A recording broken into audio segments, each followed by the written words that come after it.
We have one remaining with the individual, and he's not going to let her leave the aircraft at this time. He made me feel very sure that we had a very real and horrifying threat.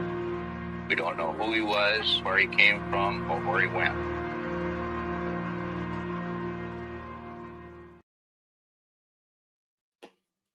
Ahoy, ahoy, ahoy, Hello. my lovelies, my lovelies. Hello, okay, hello. It is November 24th, 2025. It is the 54th. That's like, give him hell, 54th, if you've seen Glory. For those of you who have seen Glory, up, you guys, the bourbon. And, oh, he's probably drinking the bourbon at 7-Up. Damn it. Yeah, I'm not doing that. I did that on the flight. He's got it. I'm not a fan of it. I did it. I'm cheating. I'm cheating. This is actually Deep Eddy Lemon and Club Soda. So I'm not a big you fan are of cheating it. because I tried it. Yes, I am sounding a bit under the weather. Sorry. Well, not under the weather. It's all, I'm blame all of you because everybody wanted to talk to me at CooperCon. And so my voice is gone. I thought that I could speak and speak and not, hey, Max, don't say the guy's name yet. All right. Yeah, don't say the guy's name, Max. I'm sorry, folks. Okay. Anyway. Okay. Anyway, gosh. Okay. Sorry, folks. Okay. But anyway, cheers. Yes. Everybody wanted to talk to me. And so my voice is, a bit gone. I did not think that I was able, it's okay, Max. I did not think I was able to talk so much that I would lose my voice. I thought I was invincible. I talk so much. I am the chatterbox. Mrs. Sleuth likes to talk a lot too, even though some of you met Mrs. Sleuth. She is nervous. She's very quiet, but when she was growing up, everybody called her Little Miss Chatterbox. And so I am a chatterbox as well. But anyways, Miss Colombo. Yes, Miss Colombo. Anyway, so we're going to have a nice talk. And one thing we're going to do tonight is, and I'm going to wait for Marty Andrade. He's a little late coming from work. I'm going to talk to him about some stuff. But I'm going to play for you guys the audio for the first time ever. It was accidentally. There's Marty. Hi. Ahoy. How's the microphone? There you are. Perfect. My friend. Hey, Marty. Hello.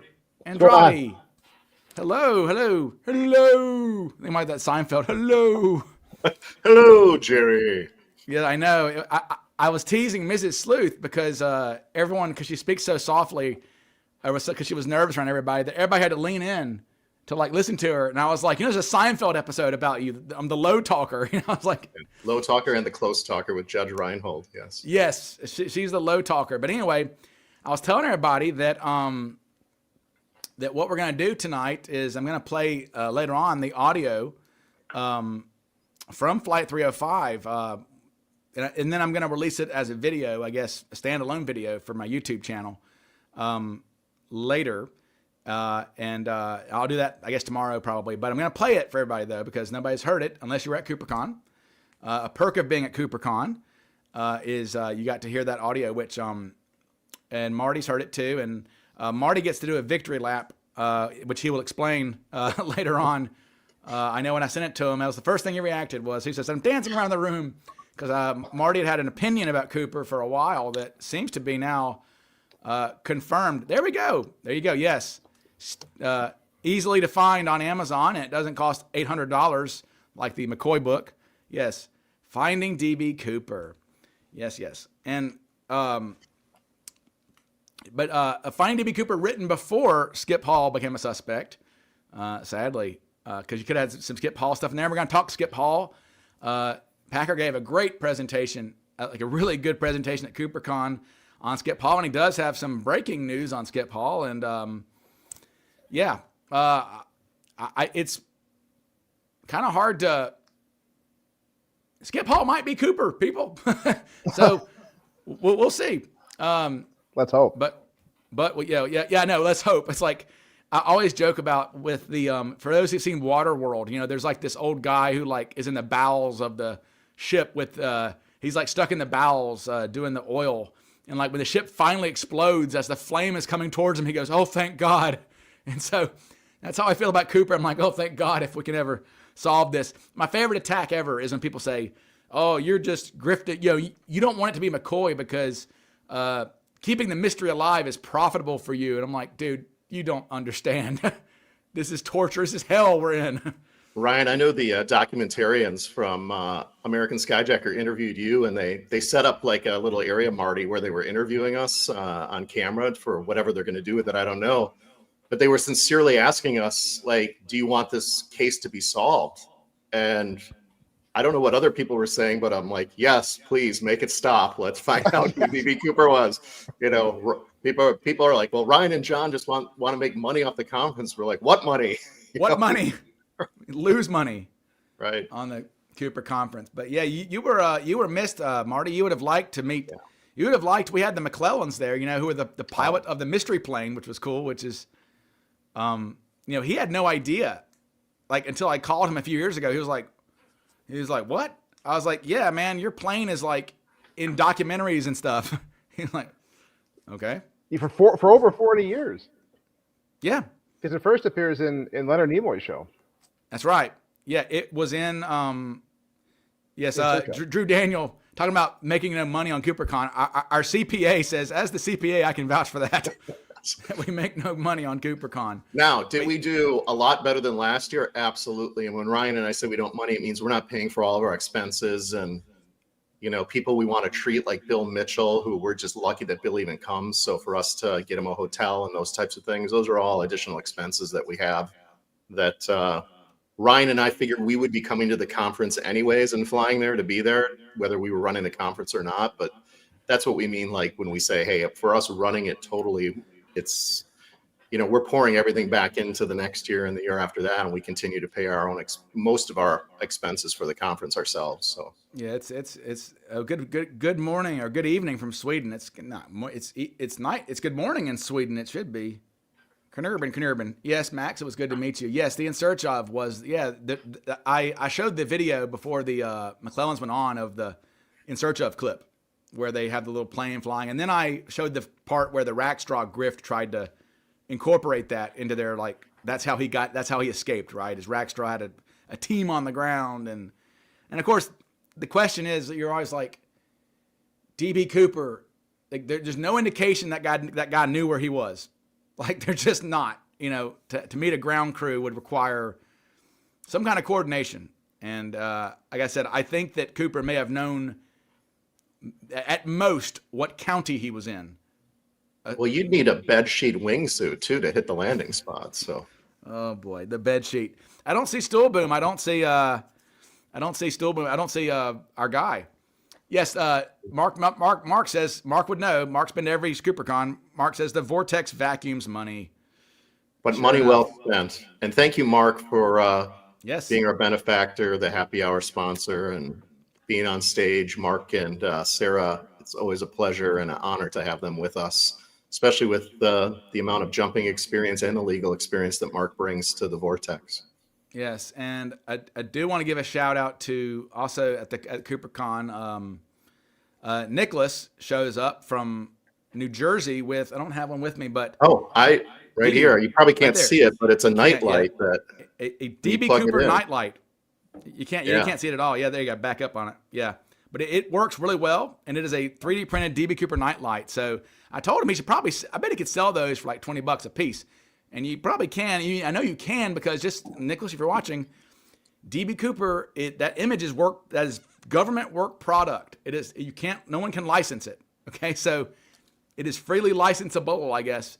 So you can sell those night lights, and they work really cool. I love it. He was there passing them out. So I'm glad you have one, Packer, because Marty, you need one too. They're pretty sweet to have a DB Cooper night light from Composite A. But a couple of things we're going to get to today, and let me just address something too. I was not anticipating, and I'll try and talk as little as possible because my voice is gone, but I never said when I was going to talk about this new suspect. I said I was going to do a presentation at CooperCon, and then I was hoping to release him afterwards. Okay. Well, and that was my hope. And I've got a video and everything about the guy. And the family, when I say the family, it's really just the daughter. I mean, this guy had no family, really. He had a daughter, and they were estranged, essentially. But she still loved her dad. And, and she wants it to get out. She just knows that, I mean, he is a very good suspect. He's a very realistic individual. And I think the media would be interested in him a great deal. And so she wants to have her ducks in a row legally and all kinds of things like this, which is totally fine. And again, we're not entitled to anybody's,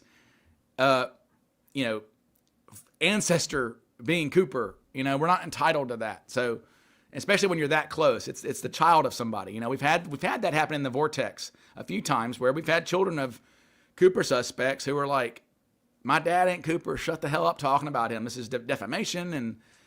But now, like I said, her thing is, when I talked to her the first time, she said, look, Mr. Burns, I don't want my father to be D.B. Cooper, but I think he might have been. And so that's that. She doesn't, that she's got money. She's got what she needs. She's very comfortable living. She's about 70 years old. She does not need this headache. Okay. But for posterity, she appreciates history. She would like for posterity to know. And so that's all. The woman's not after glory or anything.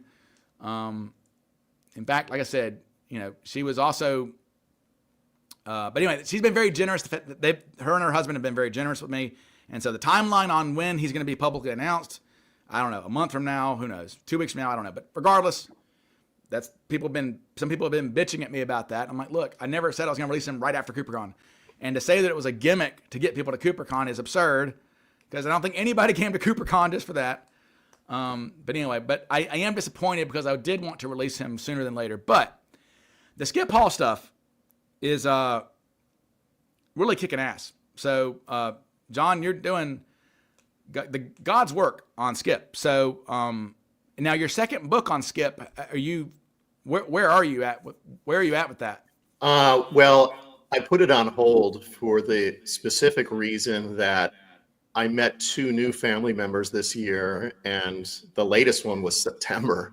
And I talked about that at the conference, and what he shared with me, and as I'll share in just a moment,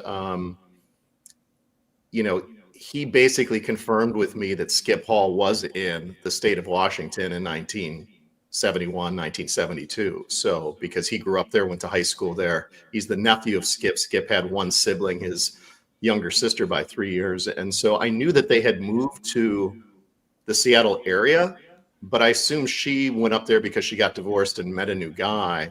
But they actually went up there because they had a family member there. It was kind of their cousin / almost aunt, because she was older. But Skip's mother had a sister, and that sister's daughter married a guy who worked for Boeing for 40 years. He was in Everett. He worked in Spokane. He worked in Wichita, and went back to their home place before he passed away.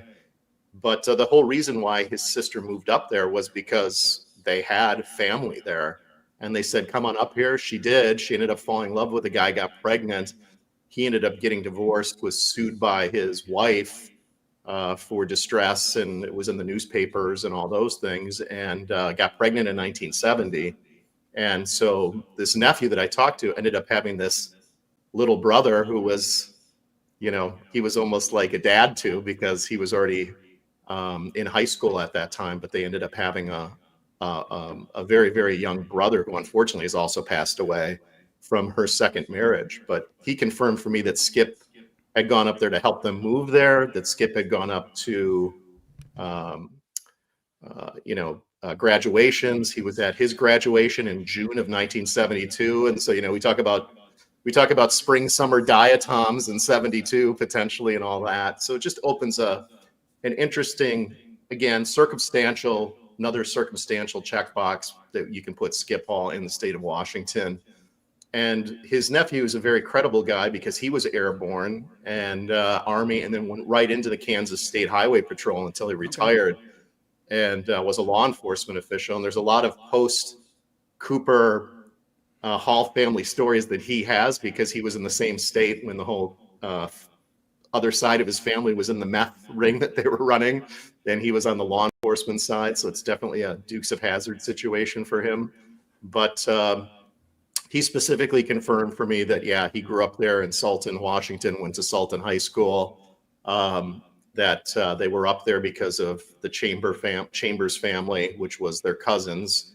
And Skip's first cousin and Skip's sister's first cousin basically said, move on up here. There's work over here. You know, that was obviously before the Boeing bust, during the Boeing boom, but that's the reason why they were there. So I shared that at the conference. And again, I do want to state with Marty here as well, too. My goal is not to, every time I'm on with Ryan, we're talking Skip Hall, or that I'm going to do an hour presentation at CooperCon. I'm glad to be done presenting Skip Hall at CooperCon. And just because I co-own the conference with Ryan, you know, our goal is to move on and do other things at the future conferences. So I'm excited to get this wrapped up. I plan on being back in Kansas early next year to meet in person some of the people that I've only talked to via the phone or via messaging, and wrap it up next year, where I do plan on updating and writing something that I've already wrote more words than the first book, and getting that done. And maybe I'll have Marty be an editor, since he's so good at it.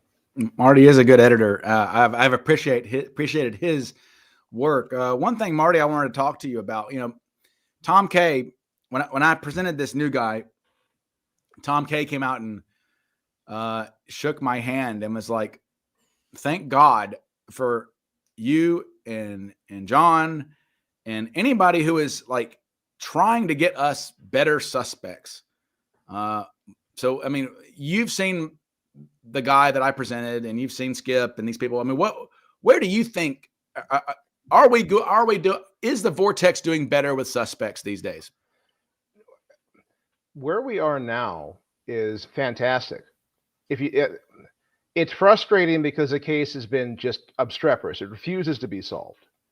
But if you think back to like 10 years ago, who were we talking about? We're talking about Kenny Christensen and Dwayne Weber all the time, every day, hundreds of posts on the Drop Zone. Now we finally are breaking through, and I feel like we know a lot about it. We don't know his name, but I feel like we know a lot about him. And even where, you know, and what happened to him after the jump, and these sorts of things we've solved. As far as I'm concerned, we've solved certain problems in the case. Question about the flight path, the drop zone, whether he lived or died. All these sorts of things are extremely important, and we're basically there. Now we're just trying to apply that knowledge to the suspects that appear. We just don't, you know, we can't look into the 100 or so million Americans that could have been Dan Cooper. We have to rely on some people to present suspects. So no, I think it's been great. I wish I could be more active too in the Vortex. It's been, I've got a small child, so I'm busy, but this is fantastic. Yeah, good. Yeah, because it's look at the enthusiasm on my face. See it. Yeah, it's you're right though. It is difficult because it's like, you know, and I know that John and I both, like with Skip, or like I said, I'm not, and I know John's not either. I mean, I'm not promoting this new suspect. I'm not going to write a book about him. That's not I want the Vortex to have better suspects. And I know that I've tried, you know, with guys like we've introduced, I mean, I know since the past couple of years, we've had guys like Lee Seller come around, you know, the Canadian guy who went missing in 1971 out of Seattle, who is a like depressive pilot. Lee Seller, or learning about someone like James Roman, who was a weird dude, who could have done this easily, and who was a French Belgian fighter pilot. Like, that's Dan Cooper. Like, that is Dan Cooper. NASA guy. So, like, I mean, not saying Roman's Cooper, but like, when we talk about things on the nose, I mean, good Lord. Like, and speaking of nose, you doing all the work and putting those composite pictures together of, you know, what are we doing looking at Walter Recca, you know, with everything we know? Why are we even entertaining someone who doesn't that? Bringing all the new 302s together that are coming out, along with the old ones to say, look at Wavy's mentioned 4 times, the descriptions of Cooper that we can now bring together from all the different witness testimony. And of course, you know, we spent the proper time at the conference, not trying to knock anybody or the McCoy family, but talking about what happened last year and why that parachute, you know, was not the DB Cooper parachute. Yeah, it's just a shame that got so much play, you know. Don't say that. Do you know how many books I sold? Oh, really? I owe Dan Greider probably a case of beers. Okay. That was fantastic. Well, good. I don't want to, yeah. like, I'm just saying, it had a positive, for people who thought, Yeah. oh, the case is solved, we don't have to think about this anymore. They went out and bought books. And thanks, Dan Greider. Wow. Okay. Well, I mean, that is true. That is true. You're right. And it does, you know, Dave Fubin always talks about that. You know, he's like, look, you know, we can bitch about Dan Greider and stuff, but there is no bad press for Cooper, really. I mean, it can only help bring interest to it. And people, oh yeah, Cooper, you know, but it's so weird how like everybody has heard of Cooper. And you know, yeah, I mean, a lot of people I randomly come in contact with, they're like, oh yeah, I've heard about that. I know. I mean, it's wild how many people know about Cooper tangentially, you know, like it's impressive. I think as, you know, as we know media talking points and as media has gone prolific with social media and how, you know, all the explosion of TikTok, what you're doing, Ryan, the amount of followers you have, there is a tagline that's out there about the 3 biggest mysteries in the United States. And if anybody's talking about Amelia Earhart or Jimmy Hoffa, they say DB Cooper. So, you know, there's almost like a return that statement goes out, the 3 most, you know, the biggest mysteries in the United States that have not been solved, Amelia Earhart, Jimmy Hoffa, DB Cooper, that kind of go hand in hand, and that gets played out.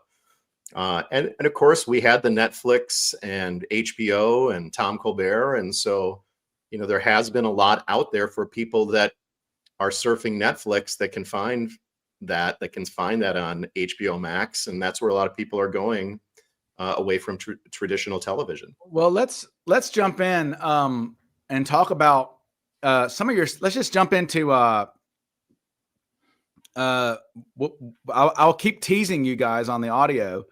We'll get to it. Let's jump into your Skip presentation here. I've got here a slideshow that I'm going to add to. Wait. Yeah, and it's only like, it's not the 160 slides I presented. It's like 20. I just wanted to just do a really quick run through of the new stuff. Okay. And this first slide I presented is one of the biggest knocks on Skip was he too good looking? Because especially when he was younger, he was. But if you look in the upper right, that picture of him, and it looks like he's jutting his belly out, but that's because he's holding like a tricycle under a blanket as a gift for one of his step grandchildren. But you can see how different he looks, how his hair has that little wave up in the front, but how receding his hair is. That picture up in the right where he's wearing that light blue sports coat is May of 1971. Wow. So it just shows you how Skip Hall really aged through that time that he had hepatitis and was, you know, going to the VA hospital getting treatment from starting in 1968, you know, through that time in 1971, going in and out. So, you know, the question I asked with this slide was simply, is this guy really that good looking, right? Because you can see really great pictures of people when they're young. And the other thing that I mentioned is Skip, when he sat, was always slouching. So, you know, you get multiple pictures of him sitting down where he's slouching. But I just wanted to show that and ask the audience, was he really too good looking to be DB Cooper? So that's all that one was. Yeah. And that actually is that is one of my knocks on Skip, was always that I thought he was a handsome guy. But you're right. I mean, especially when he's maybe jaundiced a little bit from his illness, and who knows. Yeah, if you look at that picture in the middle and his hair, and we always talk about Cooper having a receding hairline or balding, and the flow sketch. I didn't put all those sketches in here because I didn't want to bore everybody tonight and had turned this into a crazy Skip presentation. But you know, you can see that depending upon what angle you're looking at him, if you're looking down at seat 18E or you know, you can see the top of his head, that you can see why someone might say Nixon hair or receding and balding as well too. Yeah, angles really matter, especially when you're glancing at someone briefly. Like I know that, like, you know, if you were to, you know, see me from the side, you know, my hair is going to look different than this angle. You know, it's angles matter a lot, and that might be why you've got so many different hair lines and things with Cooper. You really do, is because people are seeing this person from different angles. Right. And yes, Skip does deserve a well done doc. No, thank you. Burns has bad hair. I know. I've got Napoleon hair. Like if I don't like, look at this, folks. Yeah. I mean, I got like squiggy, right? See, I can do this in my hair. Like, it's terrible. So I have to make sure it's always combed over. But let's see. Burns says, this year I'm thankful for Ryan finally admitting that McCoy is Cooper. Yes. Yes. Oh, yeah, I'll drink to that. Oh, McCoy. Yes. All right. So next, I'll go to the next. Keep slide. going. Yeah. Yes. Yeah. I wanted to share that picture. That other picture I wish I had a high res version. That's in 1968, and that is Skip wearing a brown russet color suit coat and a very thin black tie. And then we actually looked at his shoes in that same photo, and you can see that he's wearing slip-on shoes. So I just wanted to show that because we've already seen Skip wearing, where we can actually see the clip on his clip-on tie, the white clip, and we'll show that. But I mean, this is really amazing that, you know, you're looking at someone, and it's unfortunate these photos are just not high resolution. You can see how thin his nose looks from a distance and the shape of his head and so on and so forth. But what I thought was striking about that photo from 1968 was the brown suit and the black tie together. And then then we could actually determine that those shoes were slip-on shoes as well too. Yeah, and with Skip too. I mean, we know it's. I mean, he's wearing a Towncraft tie or something very similar because it's got the white the snapper clasp, right? Snapper top. Yeah. So which was designed to blend into your white shirt. You know, and not all clip-ons had that. Right. But that was kind of a thing for there. So we'll go to the next one. So this is a photo where I was kicking myself that I didn't have this in the previous year's presentation, but I had this photo of Skip and Betty and John Pappas, and unfortunately John passed away last year in November, but was a big part of the book when I wrote it. But I was kicking myself because Betty, they clarified that he was making this smile and showing his teeth, his pearly teeth, because he had received some pearl jewelry. And I thought that was, you know, obviously something that I wanted to share at this year's conference because these were photos that came in after the book had published, and I was trying to get ready for the conference and put everything together, and I just missed it last year. So I wanted to share that on this goofy picture of him, you know, making sure that his teeth were being exposed because he had gotten a pearl jewelry set is how they called it. Mm. All right. Notice that he has teeth. He's not missing one or two or four teeth. Yes, he does have all his teeth, as far as we can tell. Yeah, and you can see that in that video that's on Ryan's YouTube channel of him in Texas. They're really tobacco stained because everybody's teeth were tobacco stained back there, but he does have all of his teeth. All right, so this is what I wanted to share that was new, and that's a picture of Terry Berner back when he was just getting into airborne. He doesn't look anything like Skip. Obviously, his father must have been very fair-skinned, but this is Skip's nephew, Skip's sister, and I won't belabor the point, but I just wanted to show that, you know, Skip, I originally thought had 3 family members living in, you know, close to Seattle and Everett, and he had 9 family members. And I actually put that little newspaper blurb is from Earl's obituary. It says, you know, he worked for Boeing Aircraft for 40 years, retiring in 82. He also worked in Wichita, Spokane, Washington, and Everett, Washington. So there was a much larger connection to Skip Hall and having family. And the oddest thing that I shared with Ryan and people was when I talked with John Pappas, the stepson from his second marriage, he said, I had no idea that Skip ever even had a sister.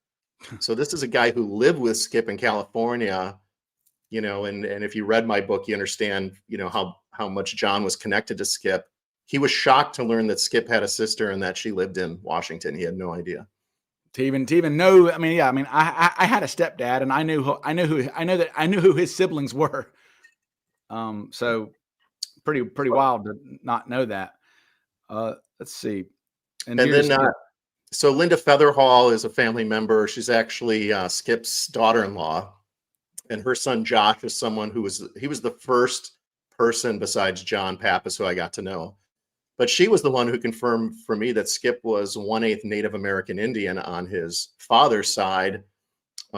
His great-grandfather was an Army cavalry guy, actually really artillery, and his great-grandfather died in a 4th of July explosion where a piece of wood went into his leg. They sewed him up, and 2 weeks later he got lockjaw and died. So this whole circle that I'm thinking about who brought a bomb on a plane, and the fact that his, he's got this heritage of explosives and this crazy story again. But she was the one that shared with me that Bell Steel was 100% Oglala Sioux Indian, that tribe all the way up Minnesota and the plains down to Oklahoma. And we wondered where Skip got this dark coloring, where he's described as olive and dark complected. And we know that a witness in the case described Cooper potentially being of, Native American descent. The other thing that she shared with me is that Skip paid off his father's house, gave money to each of his relatives. And in his last will and testament that, Ryan, I'm hoping you can help me get, he wrote something in there that says the money came from Boeing. Now that's obviously a charged statement, but Skip did work for Boeing in Wichita after he returned in the 80s to Kansas. And he also ran a meth ring. So he may have just wanted his family to take the money and not worry about the fact that it was drug money. But the fact that she, said that his last will and testament stated that the money came from Boeing, how Vortexian is that? So I shared that as well too. Yeah, for sure. All right, let's see. Then this is just a picture of Hall's second wife. She worked for Cessna in Wichita. He got the job at Cessna. And I shared that Loren Hall's first job when they moved out to California in 1962, he was a tool and die designer for Cessna. So he was married to her. They got married in 1960. Interestingly enough, the woman on his right is his third wife, who was married to master parachutist from the Hollywood Rumble Seat Club and Elsinore skydiving fame, who did a triple baton pass with Lyle Cameron. His name was Bob Higbee. That's Judy Higbee. She left Bob Higbee for Skip, and Skip left Anne at the time in 1975, but it's believed that he had hooked up with Judy long before that. She was a member of the Rumble Seat Skydivers, and you can see her there wearing her chute's already been deployed. She's landed when she's wearing her reserve chute there. So very interesting that Skip's second wife was a pilot. Together they owned a Cessna 172 Skyhawk. The Skyhawk version had IFR, which if we're talking, pick it up in the air. And so Skip actually got a pilot's license or student pilot certificate. And both his son, who I met with, and his third wife, I put a letter in the book, talked about him flying and that he was a pilot. Yeah, good stuff. Yeah. And again, there you see him in the middle looking, that's about 1970. So there you're looking at him probably a year before the hijacking, thin nose, having a drink, smoking, I love it. Very Cooperish. So this is the weird stuff here. Yeah. So this is the weird part. And we're going to do a little bit of a deep dive here. But for those of you that have read Jeffrey Gray's book on Skyjack, we know how prolific it was as one of the major books that, was really published by professional publishing house and went big. And in it, he interviewed Flo Schaffner, and Flo said after taking a month off to clear her mind, a man started following her. He boarded Northwest Planes, and she wanted to know why he was following her. And she confronted the man. He said, "I know the hijacker from prison. He wants to talk to you." She pushed him away, and he said, "I want to tell you this guy is not just a hijacker. He was in the Bay of Pigs. This guy works for the CIA." So at the time when this came out, a lot of people just chalked this up to this is just some weirdo who's following her. But interestingly enough, on the next slide, we had members of our community, Dr. Bob Edwards, who wrote the great book, D.B. Cooper Flight 305, Pat Bolin, Mary Johns, were looking into a guy named Leslie Bradley. Leslie Nelson Bradley, domestic Air America pilot for a couple years in the 60s. Another guy, soldier of fortune, was known as very opportunistic, very loyal. Was from Minneapolis originally. That's him hugging his mom when he got out of a Cuban prison in 1963, the Isle of Pines, and was flown home to be reunited with his mom in Minneapolis. And Dr. Bob and Pat and Mary were looking into him as a potential Cooper suspect. Pat had gotten a hold of me to talk about Leslie Bradley on. She was hearing information that he may have been in prison with Skip Hall, or that they were there at the same time, or that they might know each other. Well, interestingly enough, after doing more research, because I originally didn't see their time overlapping, I found out that I had shared in the book that Skip Hall was imprisoned in Cuba in 1959 with mob boss Santo Traficante Jr. in the same Quonset hut in Triscornia camp. But Leslie Bradley, I found out, and with some definitive evidence, as you'll see in the next slides, that Leslie Bradley was in prison at that time with Loren Hall. So, and this slide I shared at the conference was, people had asked me, well, with Loren Hall and this whole JFK thing, with the release of documents in 2025, was there anything about Loren Hall there? And of course, I looked through and Loren Hall's name wasn't mentioned. But there was something that was unredacted, and it had to do with Leslie Norman Bradley. And what was really strange about it is it talks about him working for a flying school, and the redaction talks about a CIA front flying school in Newton, Kansas, which is the hometown of Loren Hall. It's where he was born. It's where he died. And I found it very, very odd that this document, because of the Kennedy assassination release, would again be a tie of Leslie Bradley to Loren Hall. So Brian, if you go to the next slide, in my book, I talk about Jerry Hemming. Jerry Hemming was the 6'6" Marine paratrooper. He was Hall's mentor. Hall went into Enter Pen.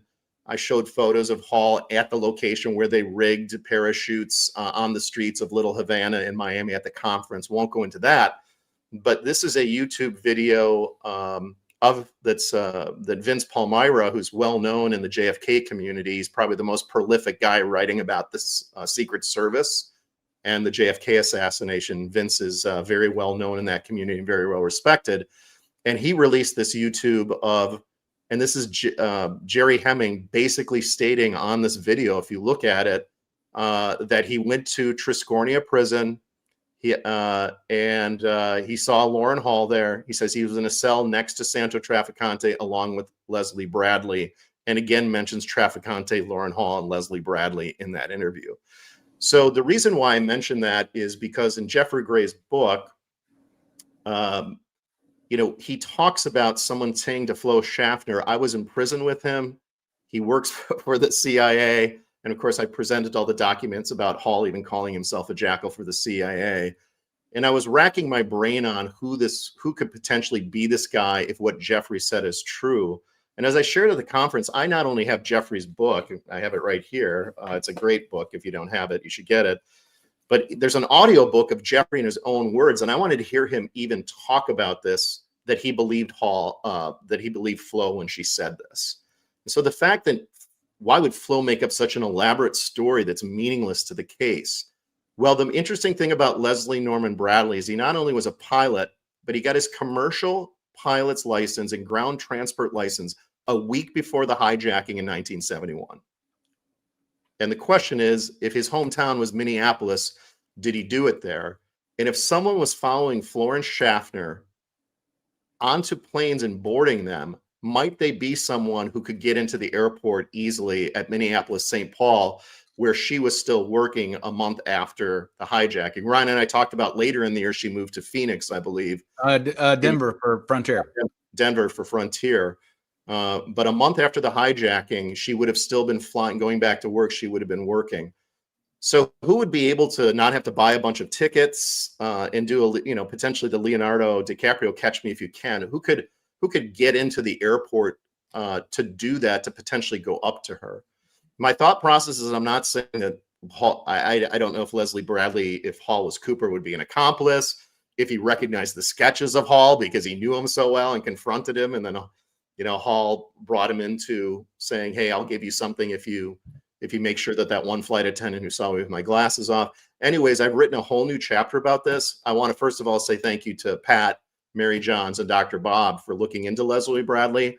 How crazy is it, even though it's circumstantial, that if that story is true, that Flo told Jeffrey Gray, and we have someone who we now know was in prison in Cuba with Lauren Hall, and we know that Lauren Hall was involved with people with the Bay of Pigs and worked for the CIA, that this literally could be part of a circumstantial puzzle piece to connect Lauren Hall as DB Cooper because of Leslie Bradley potentially being that person who was confronting Florence Schaffner on flights from the Minneapolis airport. Oh, what's this? So this is just, I wanted to show Lauren Hall in all his glory in his banana shorts in 1981 out golfing in Hawaii. And obviously I wanted to give, this is the first Thanksgiving without co-pilot Bill Radachek. Bruce Smith gave a very emotional testimony to Bill Radachek at the conference. And I was just being a weirdo saying, what if I, at the next conference, wear Radachek on the top and Skip Hall on the bottom and just have the Banana Arena 911 outfit at the next conference? But I thought the Vortex provides again we have Skip Hall with his tattooed thighs golfing in 1981. And I obviously wanted to just mention on this Thanksgiving, the first Thanksgiving without Bill Radachek, how much we really appreciate him. And I think, Ryan, when you play that tape later, I know you have pictures of Bill in that, but I wanted people to see him at an age when he was talking about Tina. And you can see he's a bit emotional there in that photo. And so when you listen later and you hear Bill Radachek actually in the cockpit talking to air traffic control and his fellow employees, that he was very concerned about the young lady that was in the back of the plane. Absolutely. And by the way, Bill Mitchell in the audio we're going to play later on, the pilot, the Radachek is saying, move those passengers away. Basically, we don't want the bomb to go off and kill these people. And Bill, of course, Bill's hearing this audio for the first time, and Bill is saying, Bill was kind of emotional. He was like, that was really, he was like, it's nice to hear all these years later that the pilots were, thinking about us like that. And so he liked that. So that was nice. He said he never met Bill at any of these, anyway, but, or never talked to him, but he appreciated that. All right. So here we go. I also wanted to show that picture of Skip Hall golfing because of his golf club. And the really breaking news that I have isn't any of the slides I presented. It's me getting contacted by our CPA friend, Drew Daniel, this week. And we kind of blew each other's mind, but just wanted you to see that picture of Skip Hall because that was the impetus for Drew reaching out to me with a message this week. And then this next slide is Tom at the conference. And I think one of the most astounding things besides him saying molybdenum was kind of a new element to look at was the crazy number of elements that are on the tie. And for those of you that know my presentations the last couple of years, I've talked about Skip working at Northrop, working there at the time on the fuselage of the 747 at the same time that they were building the cockpit for the SST in the same building where same complex where they had their materials research lab, where they doped their silicon with antimony on all their machines to make the semiconductors work more quickly. They were also building the Snark missiles there, the Hawk missiles, and some of the F fighter jets, all in the same complex in Hawthorne. And this was a presentation I did last year, but when Tom talked about molybdenum, I had this on the cover of a slide a year ago. And so I thought that was unique. And of course, it talked about all the things and the flooring of that. And so this was just reminding people of that slide that I put in and how all these different things that Northrop was working, and they actually held the symposium on titanium there in 1966. And they had their own materials research lab there. They also had a foundry in there, and I showed the photos of that. And so there was a foundry in this same building that they built in 1941 for World War II, where they were actually crafting things in the foundry. So, this crazy amount of particles with Skip Hall, when we were focused on the titanium antimony and RebCrew and Crucible, I was thinking, well, Skip Hall's been around a lot of this stuff, but it doesn't really match anything specifically on the tie. Specifically, had we been still looking at that titanium antimony particle the way that it was and what it was bringing to us in the community. But Drew got in touch with me this week and kind of blew my mind, and I blew his mind back. And that's the real breaking news that I wanted to share about Skip Hall and here we go. kind of unveiling Skip as our new TIE particle suspect. Yes. So, for sure. And Ryan agreed because I sent this to him, and he kind of said "geez" twice, I think was your response. So that is the photo where we see Skip wearing a snapper tie with the white clasps that I had in my book. But Drew got in touch with me, and his question was, do you happen to know what Skip's golf clubs were made out of? Because they were looking at the new results from Macron Labs, and there was some specific 7000 series aluminum, and those two groups of particles were aluminum 7005 and 7075. And I just want to start off by saying I'm not on the TIE particle team. I love those guys, Drew, Chris Brower, Nikki, Tom, Eric, everybody who's done an incredible amount of research on the TIE particles. And I really appreciate that Drew reached out to me to ask this question about Skip with golf clubs. But what was really interesting was that I started then looking up with Drew while we're both at work doing other stuff, aluminum 7005 and 7075. And what I found was astounding. And this is what's on the next slides. This is aluminum 7075. It has about a 90% aluminum, but it also has zinc, magnesium, copper, and then goes below a percentage. And the reason why this was used was not only because of its strength, but its anti-corrosive ability. So obviously with salt testing and not wanting things that have aluminum.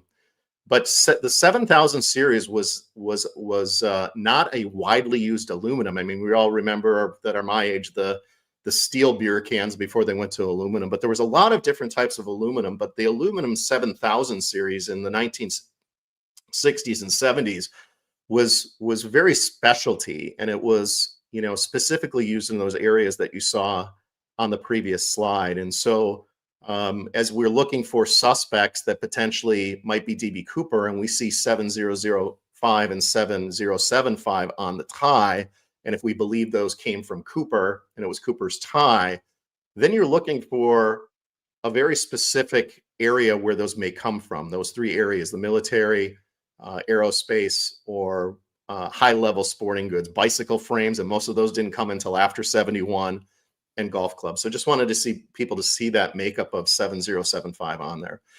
I again wanted to put the email that I got from John Pappas, where he again confirmed for me, which I know you guys would have believed me whether I showed this or not, but Skip did in fact work for Northrop in Southern California. I remember distinctly because he took us to the N plant, which was the NorAir plant in West LA, and to look at the parts that we're building for the Boeing 727.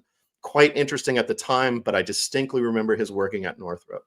And the Boeing 747 is really important here because that specific jet, and this was the NorAir plant. I took the yellow box off. This is in Hawthorne, California. And if you look in and above the NORA there of NorAir, you can see the airstrip above it. And then I put the photo of the actual building complex below it. I believe SpaceX is there now, for those of you that are that know current Hawthorne, California. But those giant buildings on the left of that photo are where all those things were: the materials research lab, the foundry, the Snark missiles, the Hawk missiles, the 747.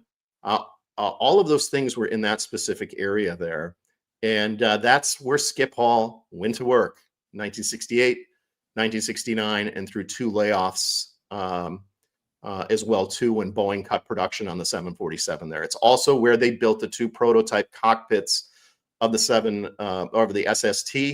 And it's also where Skip Hall also saw production of a new product called Norflor, where they laid 0.5, I think, pure titanium, about the width of a sheet of paper, on top of aluminum for the floors that people would walk on or that they would store cargo. So this next slide, Ryan, is from Drew. I just screenshotted Drew's message to me, and he texted me and said he was really taken aback because to have both 7075 and 7005, it's believed that you would have to not only be making potentially commercial aircraft, but you'd also have to be a defense contractor. And the word Northrop came up, and I don't want to misquote Drew. So he said, wow, to find an explanation for the other blend series 7005, and it explicitly lists Northrop as an explanation unprovoked, I have to admit that blows me away. So that's Drew in his own words. So what I want to show on the next slide is what Skip Hall was, or there again, I've already mentioned all the different things that were going on, not just building the 747 there, the foundry, the SST cockpit, fighter jets, the Snark and Hawk missiles, and their materials research laboratories where they worked with antimony and doped their silicon there with antimony again. They also had their salt and the sand for the foundry, and I showed pictures of the piles of sand and the foundry. And they also did their anti-corrosion testing with salt there as well too. Okay. And this is an actual two cuts. The top shows figure 3 says 7075 aluminum alloy extruded rib cords used on the Boeing 747 aircraft. And the lower shows the stringers, and we'll talk about stringers found on the 747. And if you look at the figure 1 next to, if you go back, Ryan, just for a second, where it says figure 1 next to those drawings, it says they are made of 7075 aluminum alloy. So this next picture is actually shows, and that yellow line shows what a stringer is. And there were an average of 839 stringers on each of the 3 types of 747s, with Northrop making them, installing them in Hawthorne. Stringers were actually made in Anaheim at their Nortronics plant, brought to the Hawthorne plant, where they were manually drilled. They manually drilled the holes in the stringers to put them there. And that's Skip Hall's office. The flooring that you see there, that 747, you saw John Pappas's email that Skip took them there and showed them the parts of the 747 that we're working in. We literally, if we want to be precise, can say Skip Hall was right there with 7075 and or 7005 and 7075. And I said, you know, that's pretty fly for a tie particle guy. So my breaking news tonight is I think we truly have to look at Skip Hall as a tie particle suspect now, based on what Drew contacted me about and what the research showed this week. And that, my friends, is the last slide. It's pretty impressive to have very rare elements be where Skip literally worked right before, around the time of the hijacking and a little bit earlier. Pretty impressive stuff. Marty, do you have any thoughts on Skip Hall? Sorry about that. It is overwhelming. It's one of the problems that we've had with the tie particles is that we haven't been able to bracket anything. Like this guy could have been, you know, the guy could have been at RMI. It could have been in Oregon. It could have been, you know, in the other one in TIMET in Vegas. I mean, it just. And I watched Tom Kay's latest speech they did at CooperCon, and I really think that we're looking for a space like this where just everything is going on. Maybe somebody who's moved around a little bit, but it has to be just a very messy industrial space to get all of the broad variety of particles, and that should be. You would think that's easy. That I think the problem that we're having is that we need to be able to start matching samples. Like, okay, this is a sample of clothing from, you know, this area of this plant, and this is the particles that we found on it, and that'll start going a long way. But that, I mean, that was what, 55 years ago. We're trying to. It's almost. It would be miraculous if we were able to get a sample that we could actually test. But it is. I think it's very important to put Cooper's tie in areas like this, and presumably Cooper himself. Yeah. And, one thing I've always liked about Skip is that I really like the idea of a guy who always wears a mustache, just shaving it and doing a hijacking or whatever. Because like everyone who knew Skip his whole life, or in the 60s and 70s, knew he had this little Clark Gable mustache. And you would never look at a sketch of Cooper and think Skip Hall if you knew Skip Hall or what, because it's Skip. Well, Skip has a mustache, so your brain just wouldn't go there. And I like that a lot. And John, I was going to play for people too. And I have to fast forward a little bit. The recording we did as well. Let me see about getting I think that. it's only like 3 minutes. So yeah. Yeah. We can just play him talking. So basically, this is just Skip's words and just hearing his voice. And you think about that, Cooper's voice was described as a pleasant voice by Dennis Lisney, low, intelligent, and just neutral of accent, essentially. Like the dearth of any accent is Skip Hall. And so we've got some Skip audio at the end that you guys haven't heard, but some of you have heard the first part of this, but not the last part where he's saying very Coopery things. Before the killing of President Kennedy in Dallas, you have been arrested in Dallas or interrogated.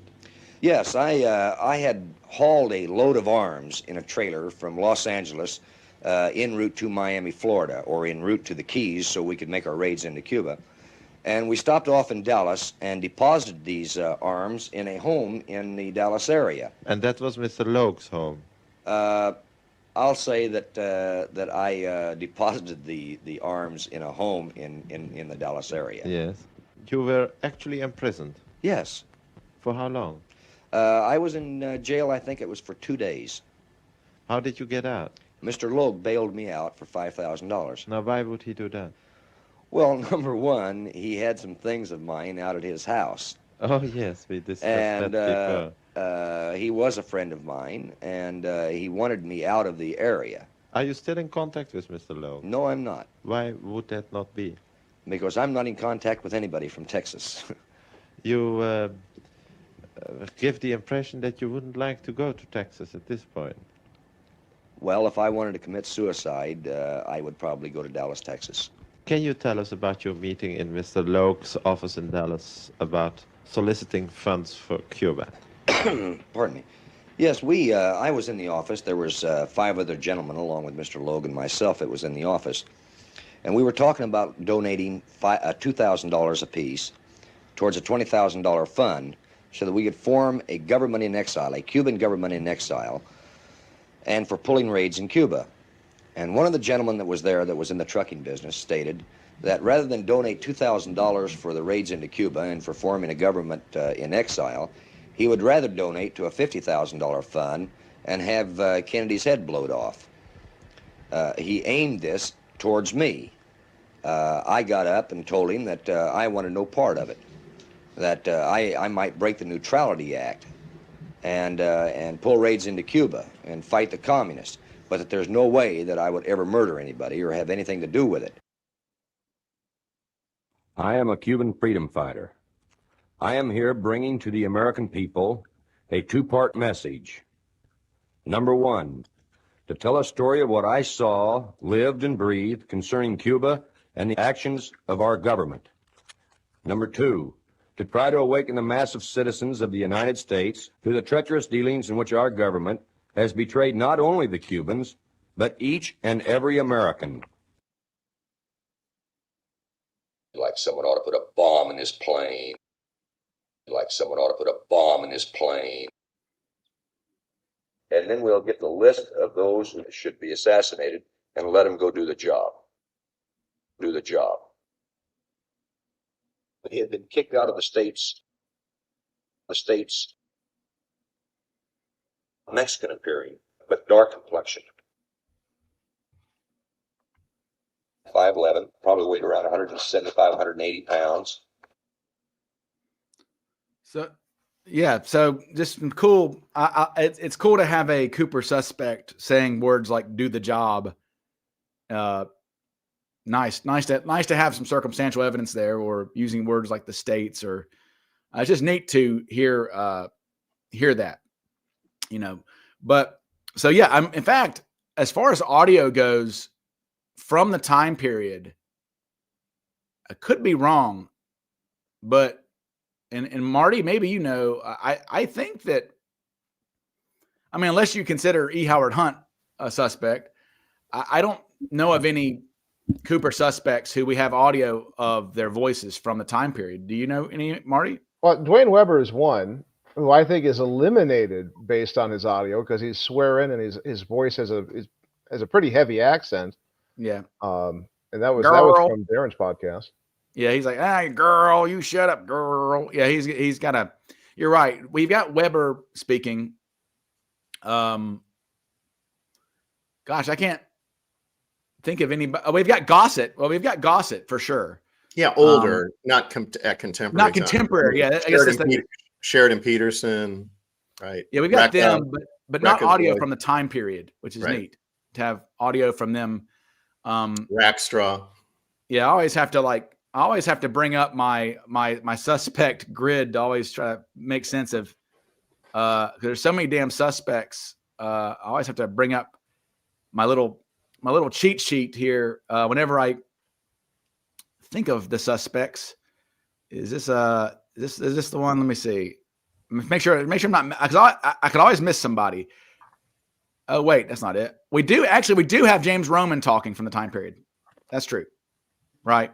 We do have Roman speaking from the time period at least. Let's see. That's not it. What am I doing?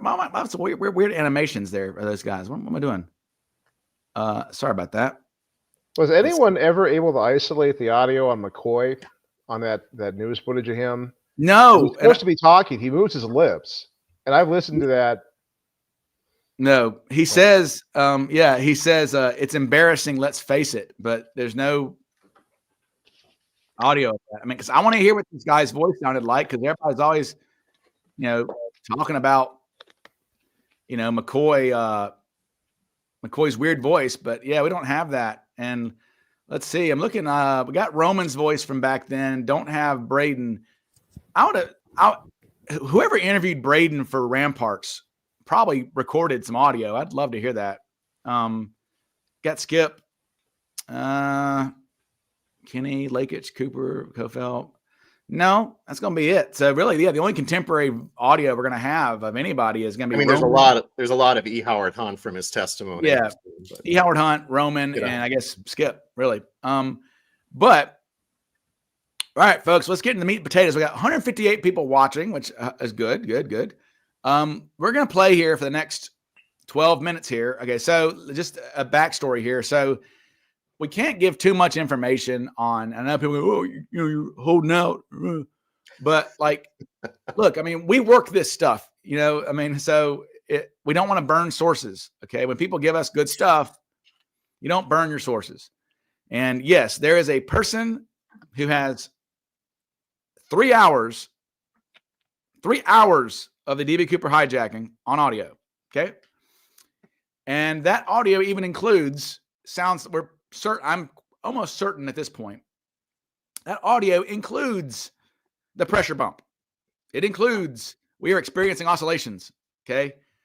So we don't want to burn that bridge with that person. And that person is a lovely individual, but they are older and they are limited in how they understand audio files. They're not an audio file person. So the recordings that this person gave us, and this person is nervous about it, and they shouldn't be. I tried to explain to them that it was not illegal to record FAA frequencies back then. Now this person is not the person who recorded the audio. They received them from somebody and swore to this person apparently that they would never reveal where they got them from. And so it's just like, whatever. But in fact, though, it was not illegal to record FAA frequencies until after the Cooper hijacking. And it was actually Michael Cooper on the Cooper hijacking who got the FAA to start cracking down on people eavesdropping on audios during hijackings because of the shitstorm that it caused for Michael Cooper for somebody to because what happened with Michael Cooper is they were listening in on chatter, essentially eavesdropping, and somebody said, "Hey, we should have somebody in Missoula tell us about Michael Cooper," because the guy's Dan Cooper and there's a Michael Cooper on the plane. Just do a cursory investigation and see who Michael Cooper is. And it's the FBI in Seattle telling the FBI in Montana this. And somebody ran with that name and just ran with it to the media. And it caused a problem for Michael Cooper. And it nearly lost him his job. And his students thought he had done it. And it was just a mess. And he bitched about it so much that they revisited it in Congress and said, yeah, we're going to make it illegal to do all this stuff. And anyway, I tried to explain that. I explained to this person as a lawyer that they are safe from any, again, this is not stolen property. And again, it is a historical relic, this audio. It is historic at this point. It is passed into the age of legend, essentially. And no one cares. But the audio I was given through Nikki was on this individual for years to get this. The audio I received from Nikki knows that I can do some magic with things. And he said, can you help me? I said, yeah, I can help you.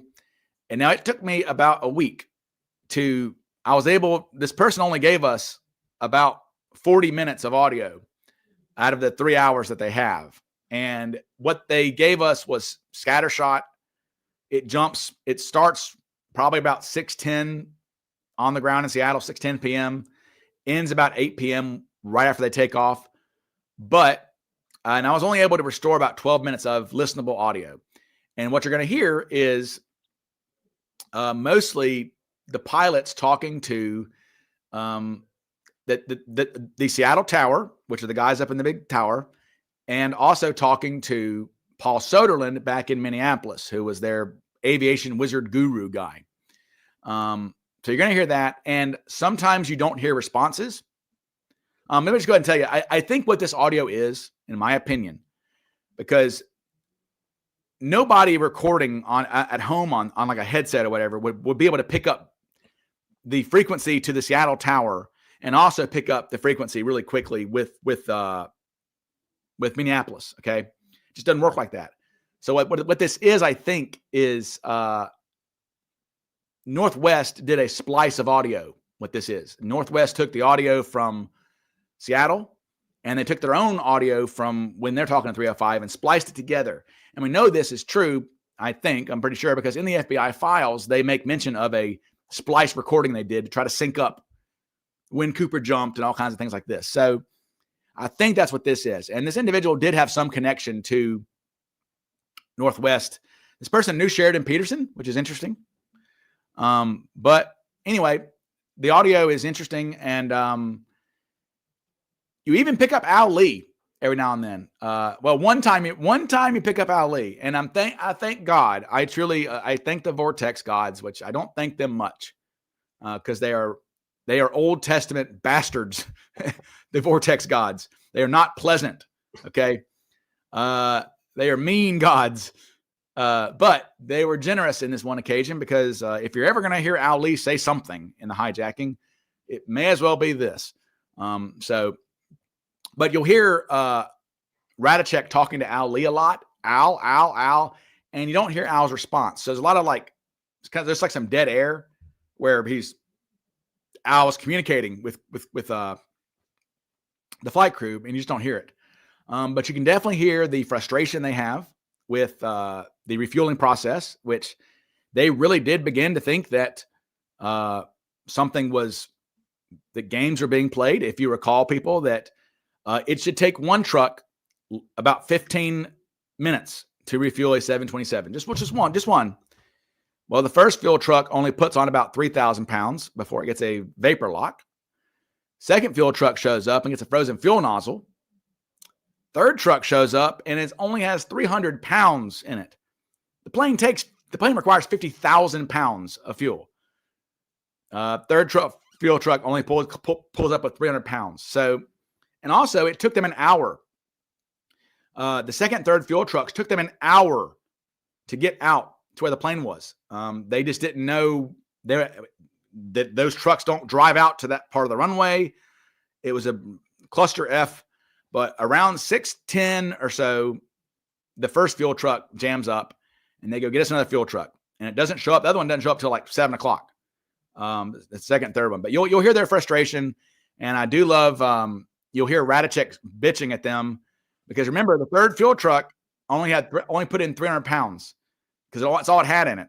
And you'll hear Radicek saying, I hope that thing is full. Talking about the fourth fuel truck. I hope it's full. But you'll hear the frustration. So anyway, so for the first time ever, here we go. The what I was able to restore, which ain't much, but it's what we got, folks. And eventually we're gonna hear it. So we'll come back in 12 minutes and we'll play this now. You have the money on board. No problem. And advise when you get parachutes and everything up. I will keep you posted. We have one more request. We ask those passengers to go back on the taxi strip between the two runways. There's no reason for them to be standing there. They're only going to create confusion and some apprehension. So please direct those passengers to move back about 200 yards onto the common taxiway, please.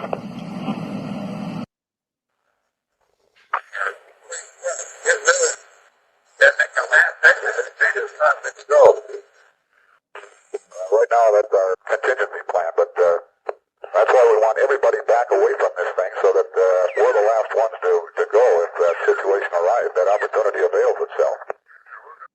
Can you check and see how long that fuel truck is going to take and give me a time on it?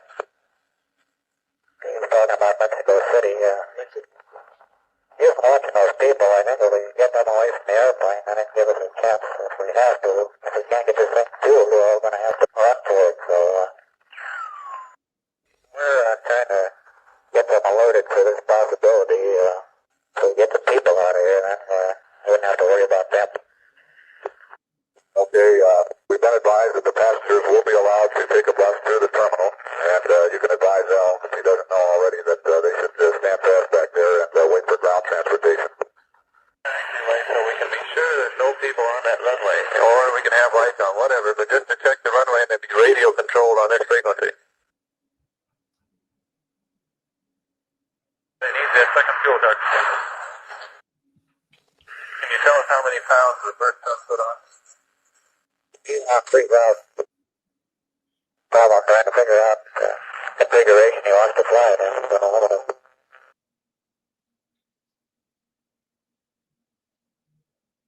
Confirm the 10 stewardesses are off, or are they still on? The stewardesses are off, and the fuel truck can come on up and fuel, and you better get another one to stand by too. Okay, I'll continue copy. They're going to need a fourth fuel truck. Stewardesses are in the automobile. Don't worry about them. Just get over here and start pumping gas. Al Lee, can you flag that fuel truck up? I can't get him to move. He doesn't have a radio. He's at the fuel truck. We have two of the three stewardesses in the car. We have one remaining with the individual, and he's not going to let her leave the aircraft at this time. We do want the fuel truck to come up, and if they're in the car, don't worry about the stewardesses. They need the fuel truck. Okay, he wants fuel and he wants it now. I hope that thing is full. If it isn't, you better get another truck out here so we can maintain continuity of filling this aircraft up. He's getting awfully antsy. We're working on it. Al, we had one further request, and so far we haven't seen it. We requested meals, and we haven't seen them yet. What's the status of that? The meals are on board. How did it get on board?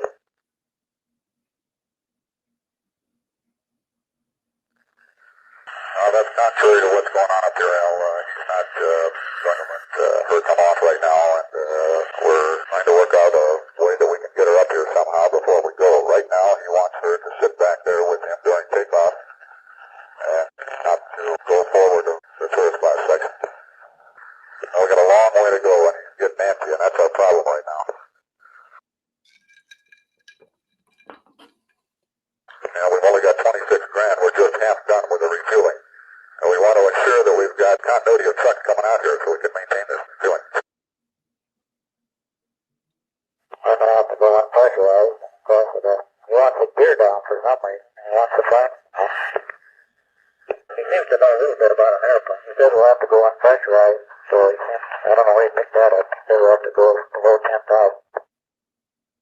You have your fuel? About full.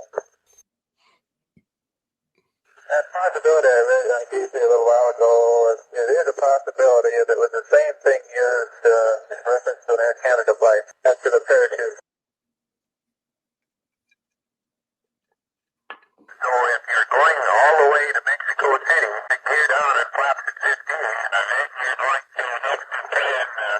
drops of roughly that length.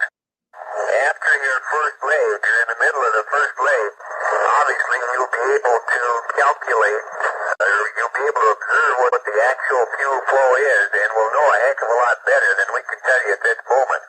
But anything beyond 500 to 600 miles would be pretty shaky. You have to go to Mexico City in 500-mile jump, so to speak. Next good choice would be Yuma, Arizona.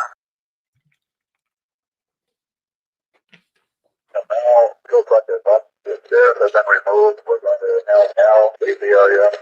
Forward door has been closed.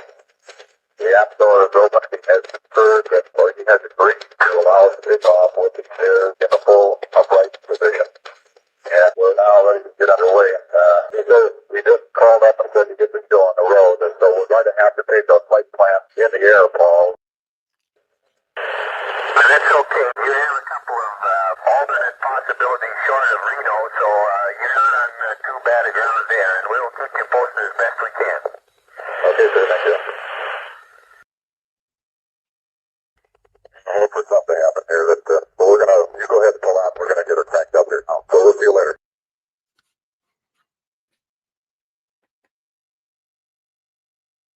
We will be unpressurized and indicated will stay below 10,000 feet.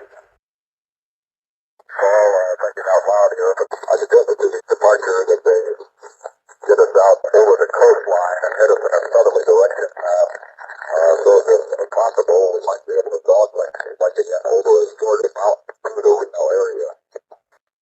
That's not going to add appreciably to your range. You do have choices of Medford, for example, and Red Bluff to land at, just in case range becomes more critical. We have a little better information on range, but we won't bother you with it right at this moment if that's okay. That's fine, Paul. Thanks. And his request is a couple of minutes ago. Let's get the show on the road, so we'll take leave of you here for a few moments while we position ourselves for takeoff. So, is ready for taxi. We got 3 hours and 40 minutes to chill. And include the Portland. Victor 20, maintain 10,000. And remain expected till size and transponder 3100. Okay, Aqua 305. We'll taxi back up 34 left and include the Portland. Fly Victor 23, maintain 10,000. And 3100 transponder code.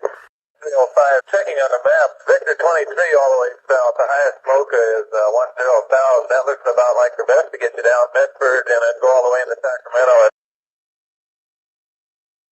Okay, fine. We've advised the company that this may be the best approach to go. We haven't really had time to check it out, but of course, somewhere along the coast would be best. A company indicates to us that, well, you probably heard of Paul saying that it wouldn't add appreciably to our, legging. Victor 23, you're over the valley most of the way, and it's populated most of the way. From Victor 23 all the way down, it looked like the best. Okay, fine. That's as lot as I got. So, okay, clear to Sacramento and maintain 10,000. How about the routing Victor 23? We haven't got our maps down here yet. I haven't really had a chance to look at it. I'll be Victor 23 all the way to Sacramento. Be advised that we'll be trying to make her up to altitude any way we can here. No restrictions at all. You climb the best way you can do it. Thank you. If you do get on top of 1,000, let center know because they're go behind you and probably trailing along with you. 305, prepare for takeoff when you're ready and the wind is 180 degrees. On the right or the left? Silent's fine if you'd rather have the long one, the left one's fine. It's your choice. I'm good with this. Okay. 305 yards. Clean configuration as far as the back step. That's it, bro. Are you going to go with the gear down? Yes, sir.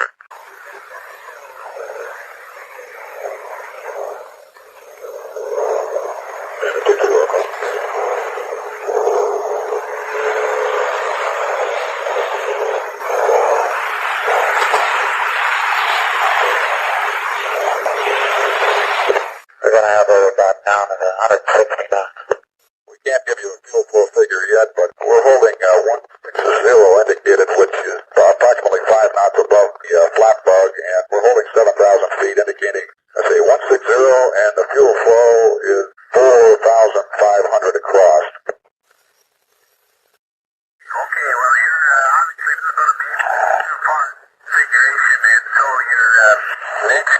problem, as best we can see it here, is to determine whether or not the guy is gone. If he is, great. If not, you're going to definitely have to land somewhere short of Reno. Okay, I think maybe we'll try to go to 15 degrees on the flaps, Paul, and try to get up to, we'll indicate that 170 as you suggested. Yes, 170 knots indicated and 10,000 feet. Actually, the higher the better.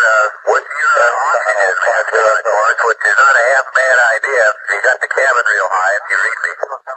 The higher the better in terms of range, up to, you're not going to be able to go above about 17. And 170 knots indicated, and the higher the cabin is, of course, the better if you guys are on oxygen. Roger, we understand it. Right now, we'll leave 7,000 for 10. It occurs to me that the man in the back would have no way of telling whether the flaps were at 15 or 5, but this is strictly your decision. If you think you can get away with bringing him to 5, the drag will be less, but I wouldn't do it for a bit. Roger, understand, Paul. We're going to go to 15 degrees now and begin our climb. Good deal. A slightly slower climb speed would be a good idea.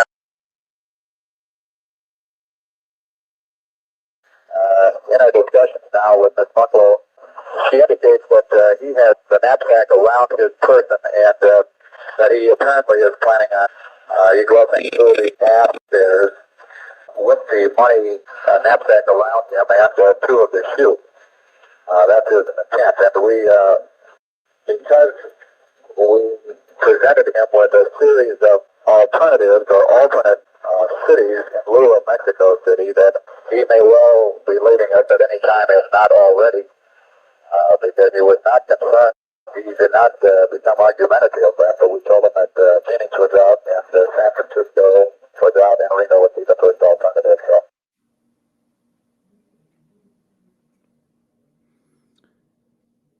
All right. Let's see. Let me kill that. Let me get us back, folks. Hang on. I'm trying to get how to remove this. There we go. There we go. We're back. There we go. We're back. Okay. Excuse me. Okay. So, yes, nice hat there. Packer has the captain's hat. I mean, we see what a job those guys did. Unbelievable under that type of stress and pressure is unimaginable. Yeah. And they were just cool as a cucumber. I'm reminded, listening to that audio reminds me of something that Larry Feingold said in the airport when he was being interviewed by somebody when they arrived. Larry Feingold said that captain on that plane, he goes, that captain, or about Smart Radicek, he just says, he goes, he had a voice that would make you feel calm on the way to the guillotine. And, you know, Rat really does have, like, Radicek's voice is literally the template of a pilot voice.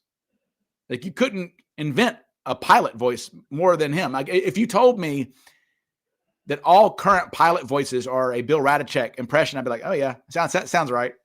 Because it's just and a few of the things that stood out. Yes, somebody mentions the Air Canada flight. That is a reference to Paul Cini. Yeah, Paul Cini. Which is really cool that somebody made that connection right away.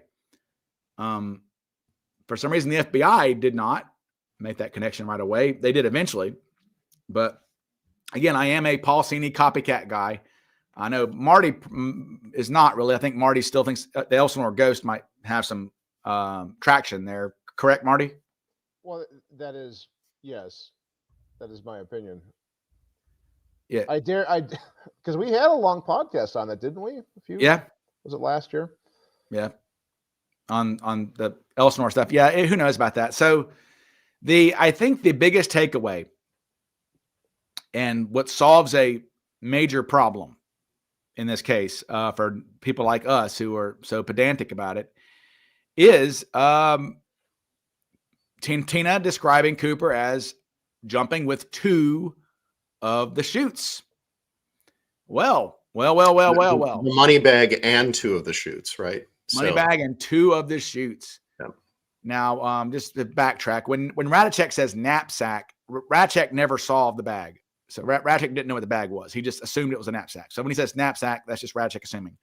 But 2 of the chutes, people like myself got tired of having to say, well, Cooper could not have hooked the dummy chute to himself. So what he did with it, we don't know. Maybe he just tossed it out the back at some point. He thought it was suspicious. Well, it appears Marty can take his victory lap now. Marty has had an idea for a long time about this, and take it away, Marty. No, from what I can tell, I was the only one who thought this for years and years and years. But I purchased, I have an NB6 and an NB8, and I also purchased one of the reserve containers, which looks exactly like that. And there is a way, now there's no D-clips on the NB6, but you can clip it to the harness a few different ways. Most of them are not a good idea. Yeah. Like, it's not something you're going to do. It's not going to save your life. It could get you killed, in fact. But you can do it. And there was a reason why I thought Cooper did do it. Not only the fact that the parachute was not on the aircraft, and he left the other one, so why is it such a big deal? But a specific kind of person would want that reserve chute, even if they knew it couldn't function, even if they knew it would make the jump more difficult, and that would be a paratrooper who would want to have that to get out of the tree. Because you get stuck in a tree, you release your reserve parachute that is cordage, 20, 30 feet down to the ground. You can get out of a 100-foot tree, basically, using that system. So you'd want to have it along. You want to clip it on somewhere. And paratroopers are in particular trained in that. Some skydivers, you do see them try to do the technique. Generally, they don't jump into trees. The only 2 people who jump into trees are paratroopers and the firefighters.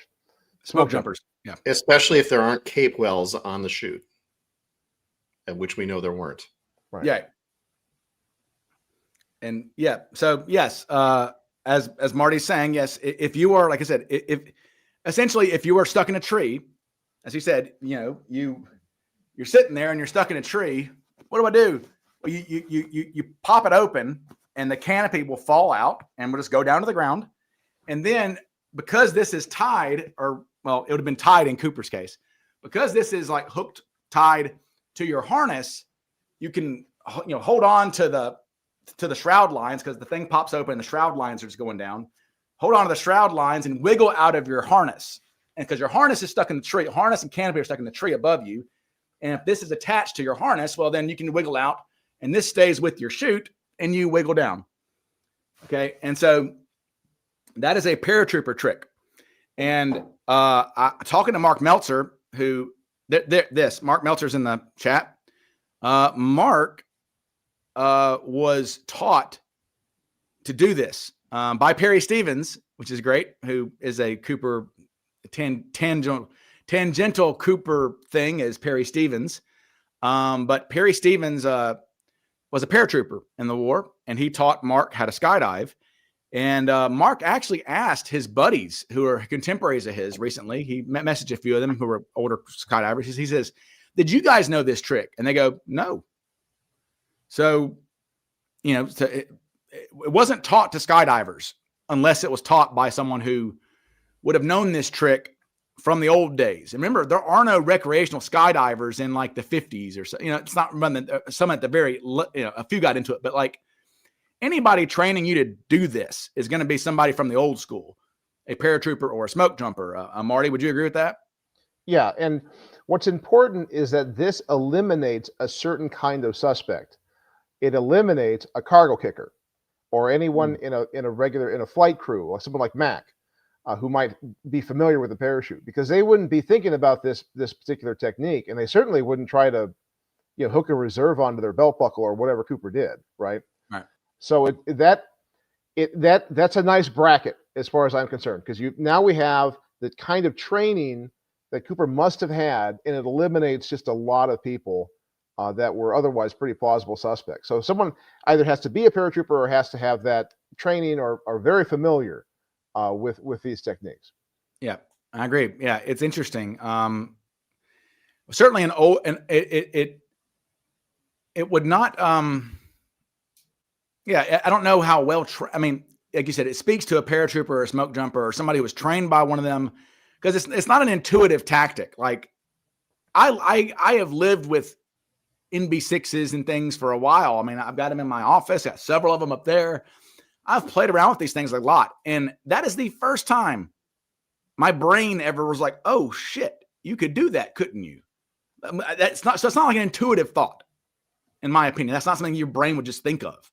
And I've had a lot of time to sit around and play around and think about what would he have used, But yeah, the dummy chute did have shroud lines. I mean, and I thought it didn't at first. I thought it was like a pillow in there to just fall to the ground, but no, it had shroud lines. And it was just what Costi did is he just made it so he sewed it together so it wouldn't bloom out and go over the place. So he sewed it together so you can just put it back into the thing whenever somebody. What they would do is they would hang you up in a harness thing, and they would basically, when you're training how to use reserve chutes, I think Mark talked about how they would hold you up on some kind of thing, and then you would open it and the dummy chute would pop out just to like get you familiar with how to grab it really quickly and do it. It's like a thing. But yeah, so we can't say for sure that it eliminates people, but it seems to.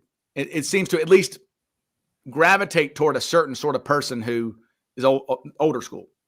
We have 100 million suspects. We have to eliminate some people.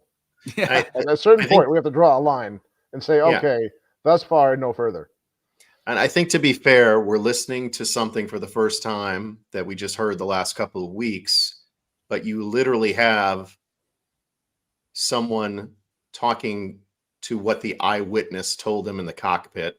And Tina Mucklow clearly said the money bag and 2 parachutes. So I know that people will want to debate that. The people that don't believe, that this was someone who maybe had that skill set, but it's pretty hard to debate what we just heard. Yeah. Yeah. And people we can use semantics with Radacek, because Radacek continued to call it a knapsack into the 2010s, right? Because Radacek never saw the money bag. He assumed it was a knapsack because, he's just. You're right. You're right, Ryan. I mean, did Cooper say negotiable American currency, or is that what was telephoned from one person to the co-pilot who then communicated that? So, but at some point we have to say, I mean, Tina is just coming into the cockpit. Yeah. It's real time and they're reporting it in real time. So, and she's sitting behind him. So how would that be a miscommunication? It's pretty hard to believe that was. Right. And so again, we are missing the dummy chute anyway. So this seems to clarify that, that we're missing the dummy chute. So the other, another takeaway there at the very end is how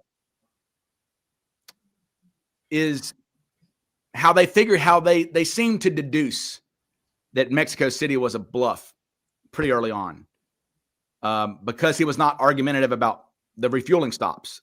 They were like, well, if he doesn't care where we're going to refuel, then he's probably going to jump out soon. So the fact that they deduced that is neat to hear them in real time working through that in their head. Marty, do you have thoughts on that? Sorry, I had my headphone out. Oh, your head plug came out. Yeah. That's very vortexy. I was just talking about I was just describing how it's neat to hear Radacek in real time deduce that he's going to jump early because he didn't care about the refueling stop. No, that was huge. This audio, and we have gone back and forth for a few weeks now on this audio, to get this kind of context that we just didn't have. We only had the transcripts, and the transcripts weren't even complete. No, not even close. So and it's important because I not that you want to eliminate suspects, but I do.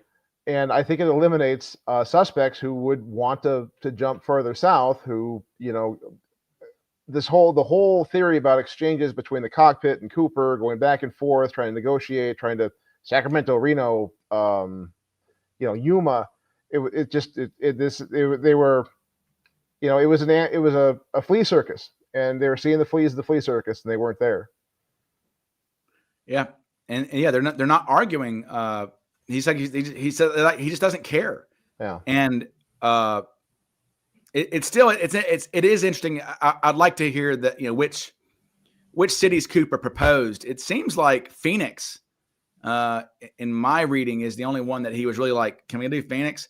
But I think that, like, and what does it even mean? Like, but also another thing too. It's funny in the audio to hear Radachek trying to get them to go over the coast, but not telling them why. He's like not saying, look, we're trying to kill this guy. Okay. Or Paul Soderlund saying, you can go up higher and put your oxygen masks on. If you read me, you could knock him out because if you read me, I like the if you read me. So yeah, the problem was they had to, you know, the issue is if you go too high, oxygen masks will automatically deploy. Right. And so he was trying to warn against that. But I love Soderlund in that Minnesota accent. If you read me, you know. So there was a farmer, and I had sold him a pole barn. I was trying to sell him another pole barn, and I had to call him like every other day for about, I don't know, 3 months. And he sounded exactly like Paul Soderlund. And I swear Paul Soderlund came off of that guy's farm, because it could have been the same guy. Well, it reminds me, it's almost like, for those who know the movie Fargo, it's like, is Paul going to start offering them True Coat? He's like, oh, you want that True Coat?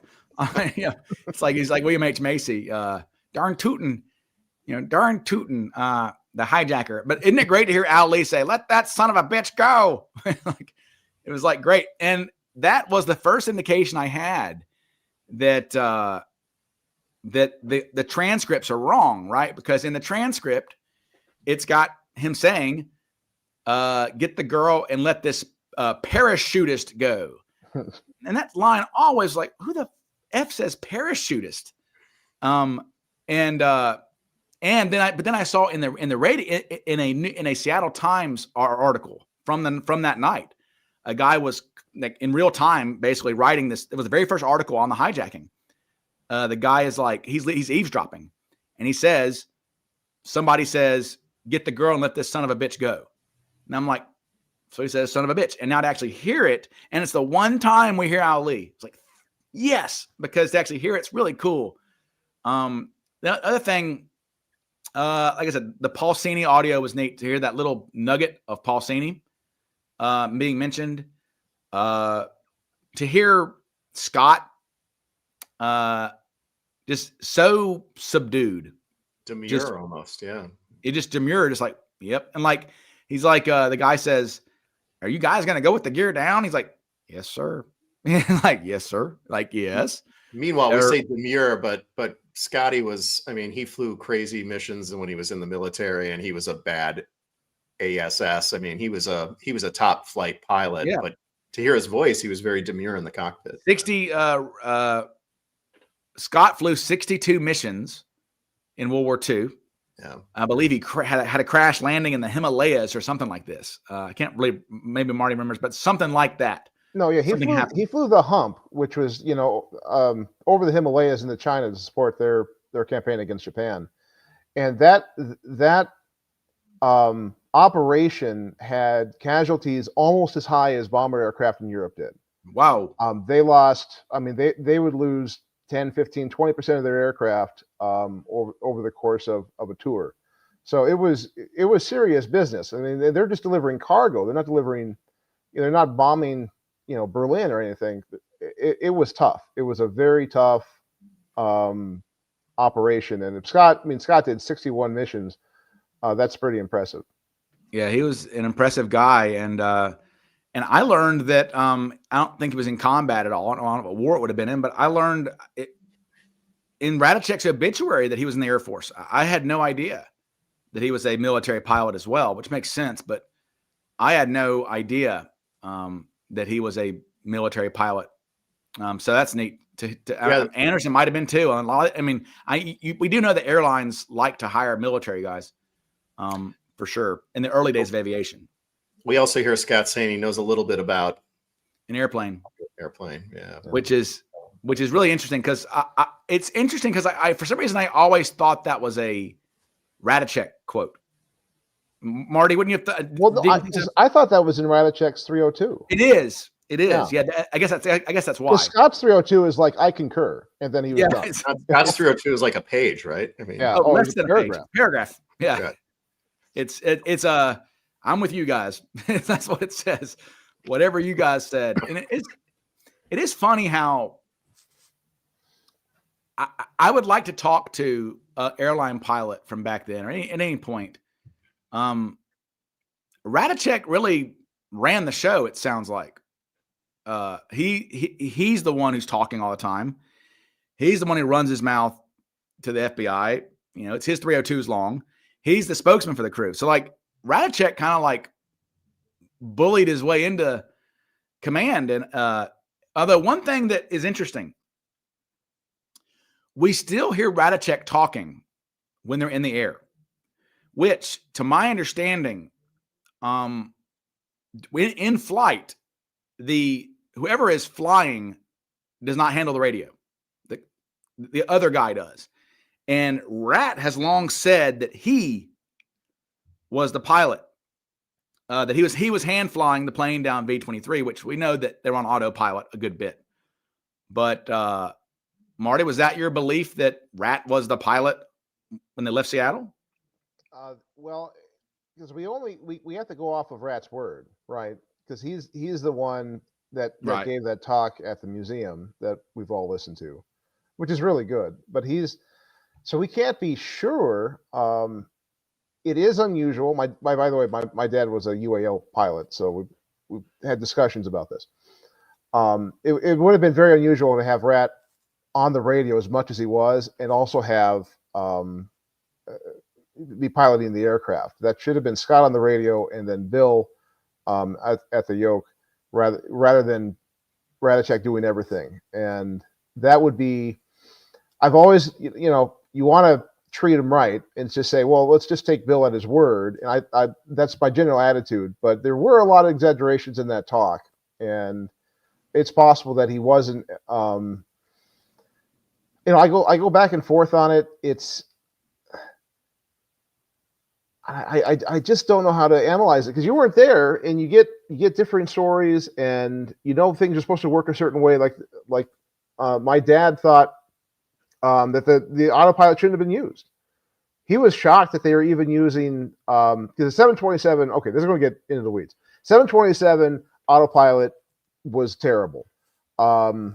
It was not very good. So in a situation where you have a bomb on the aircraft, you're depressurized, you're 10,000 feet, you're in icing conditions, you have the flaps down, you have your gear down, you are going to be hand flying that aircraft. Why would you use any bit of the autopilot? And my dad thought, well, maybe he just used the part of the autopilot that maintains the altitude. So that might have been it, but there's just a lot that doesn't make sense. And what we needed to have happen is we needed to have a pilot interview the pilots and go over this stuff, and kind of missed the ball with that. We could probably talk to Harold Anderson at some point about it, hopefully. But Radachek was a guy that needed to be interviewed, and I did try once to get my dad and Radachek together, but it didn't happen. The other thing is that plays contiguously in the way that you expertly put it together, Ryan, but we don't know if it's contiguous. And then you also have Scott saying, when they ask, are you going with gear down? He says, yes, sir. Yet you have Radachek talking about the flaps. So it'd be interesting to get the totality of the 3 hours. Well, to put it all and together. Also this is unconventional too. So maybe they weren't totally following protocol at all times. And, so, because the way that Rat tells it is that they took turns, which is true, that they alternate legs of a trip. So they started out in Minneapolis, they go to Great Falls, then Missoula, then Spokane, then Portland, and they would just back and forth. And so Scott, according to Rat, flew from Portland to Seattle. Okay. Which makes sense because we do have Radachek being the one saying, it is Radachek, saying we've been hijacked and all that sort of stuff, right? So that makes sense with Scott flying, and that And that, so Rat is like, well, I guess I'm the one who has to fly with the gear down, But Rat does say that when they came into Reno, Scott was like, I'm going to land it. I'm landing this. And that Rat was like, well, I'm flying it. And Scott basically pointed to his pipings and said, look, I'm a captain. You're not. This is basically that Rat was like, look, this is my bird. And if it crashes, because they weren't sure landing with the stairs down, what that was going to do. And so Scott was like, this is my plane. I'm going to land it. I know it's your turn to land, but I'm landing it because it's my responsibility. He was also the one to go back first to search the cabin, if I'm correct, rather than anybody else. He took that on to say, if the bomb's back there, I'm going back first to see. Right. Although Rat says also another thing that makes you think that Rat wasn't flying the plane is that when Cooper jumps, Rat apparently, or he says, see, Rat's inconsistent. He's saying that he's flying the plane in this talk, but he also says in that talk that he told Scotty, hey, do you want me to go back there and see if he's gone? And Scott says, no, don't do that. Let's just assume he's back there. Which also makes me think there could be parts of the flight that were on autopilot and parts that weren't as well too. So are you really lying if you're saying I was flying it manually when there could have been times when it was on autopilot? Or Marty, to your point, that it's a partial autopilot setting, is you just illuminated us on. So it's so they had, and I'm not. There were different autopilots on the different models of the 727, and I'm not an expert. But this is something that my dad and I looked up. He's pretty convinced that they could maintain altitude, they could maintain, azimuth, so they could maintain heading. And then I forget what the third one is. The third one might be the trim. I don't know. I have to ask my dad again about that. But they could just turn on one. They could say, okay, we want to maintain heading. They could do two. Want to maintain heading and azimuth, or they could have done all three.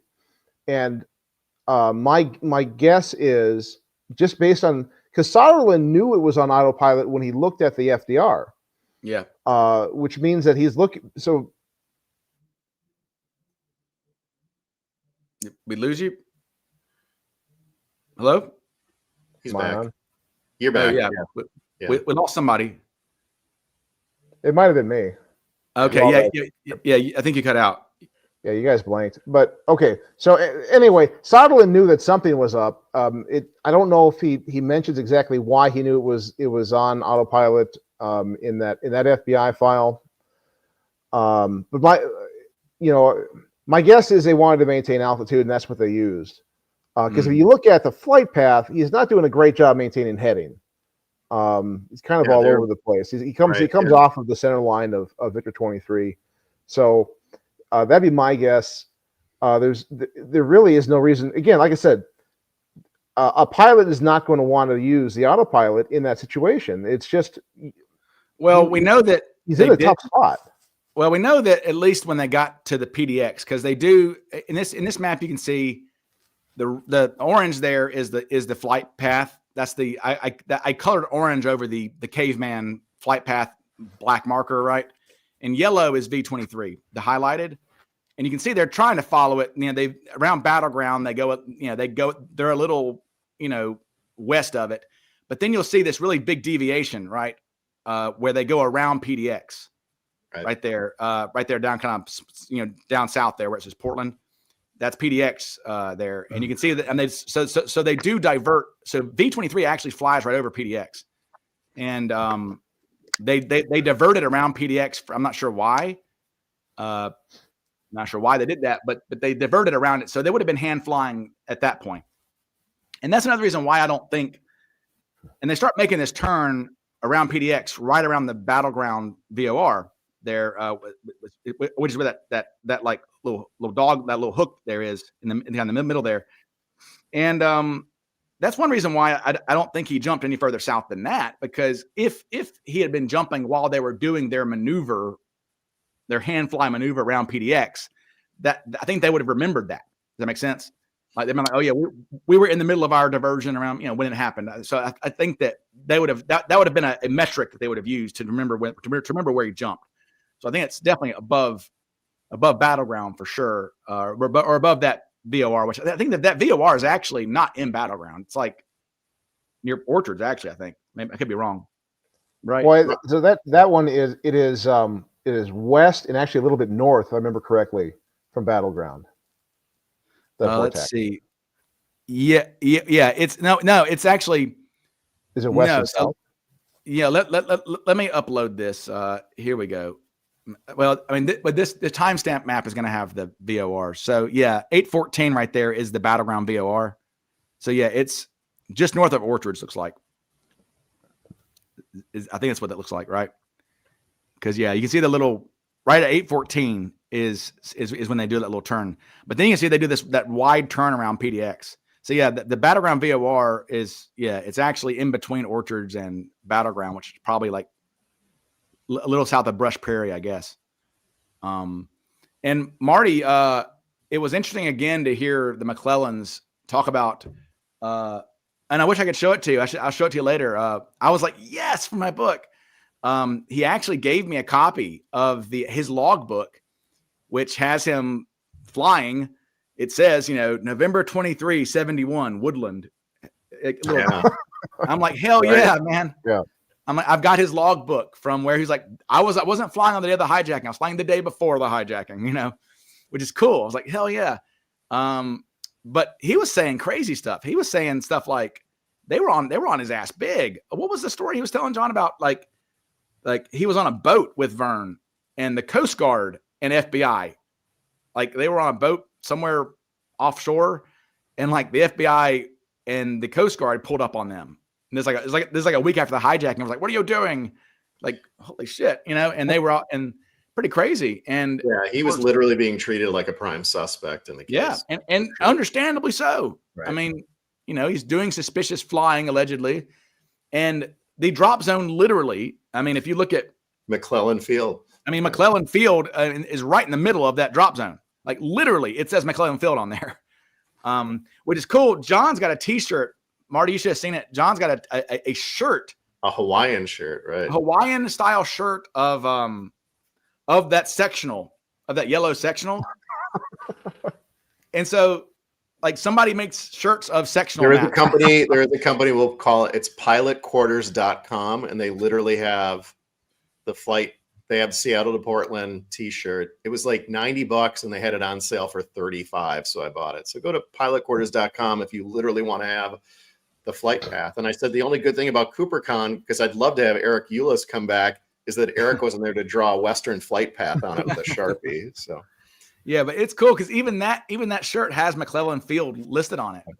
But yeah, McClellan Field is right where if Cooper jumped, they calculated if Cooper pulled immediately, he would have landed, which is what they thought, that if Cooper jumped immediately, then he would have landed. Let me see if I have that map. I think here it is. Yep. So this was the FBI's, the Army's map there. It's kind of hard. It's really hard to see, and I wish it was better quality.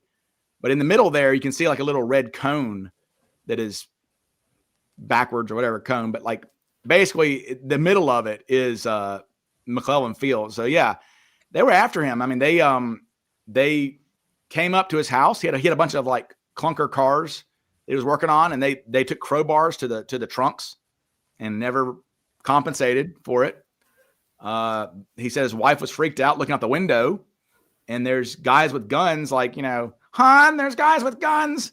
There's like FBI guys, and he said that a National Guard helicopter landed on their airstrip. Just all of a sudden, here it comes. Here comes a helicopter landing on their airstrip. It's like, oh shit, So it was interesting to actually have at CooperCon a DB Cooper suspect, which was cool. And I don't know his number. If I look at he was very early on. He was very early on. Yeah. Yeah. So if I look at my suspect list, because I've got a list of all the suspects' numbers who have come out. We've got just for those who are interested in the names, who some of these common names. Number one, remember, suspect numbers are the number of which they became a suspect. Essentially, it doesn't mean they're like the number one suspect. Number one's Joseph Henry Johnston, who we know all about. Number two is Dan Cooper. Okay. 3 was Ted Mayfield. We all know Ted Mayfield. 4, Jim Cooper. 6, James Henry Zimmerman. 7, Fred Barnowski, who came up recently with Dr. Bob and Pat Boland. 9, Robert Keeley. 10, Gary Samdahl. So I my guess would be he is like Jim McClellan's probably number 5 or number 8 on there, or number 11, and then the rest are there. So he's there, which was neat. And Broer, Marty, did you see the stuff that Chris found recently about Samdahl's family owning sand and gravel company in Vancouver? No, I didn't. It's like, okay. Oh man. It's like, oh boy. I mean, because I wonder, what do audience members, what do you guys think is the biggest Cooper coincidence? Because I've got 2. And maybe Marty's got another coincidence that comes up in his head a lot. And Packer, you might have one, but number 1 and number 2, right? Yeah, I did want to make one comment before we move off the video. Please, yeah. As I've thought about it, because I've heard it now for a couple weeks, is how loud Tina's voice is without hearing it, and what an amazing role she played. And then also that I think Scott, if she was coming up to the cockpit, I think it would fall upon him to be questioning her as well too, and Rat dealing with the fueling and everything. But just because we don't hear Tina's voice, she deserves her flowers for being at that age and ensuring that everything went down where all the passengers got off and all the flight crew ended up surviving. Well, if and when hopefully we get the full audio, we're gonna hear Tina's voice, and we're gonna hear it because Tina did speak when they had her describe the bomb, so her voice is speaking about the bomb. So we will hear Tina's voice eventually, I think. Now, people have asked about Cooper's voice. No. I mean, she had the interphone depressed, but you would have to, through they're wearing headsets. So it's not, there would have to be something on their microphone where they'd actually be hearing the interphone. And then you'd have to somehow use technology. It'd be great, but we're not should it be explored? Absolutely. Would it help us or tell us anything? I don't know. No, we're not getting Cooper's voice, sadly.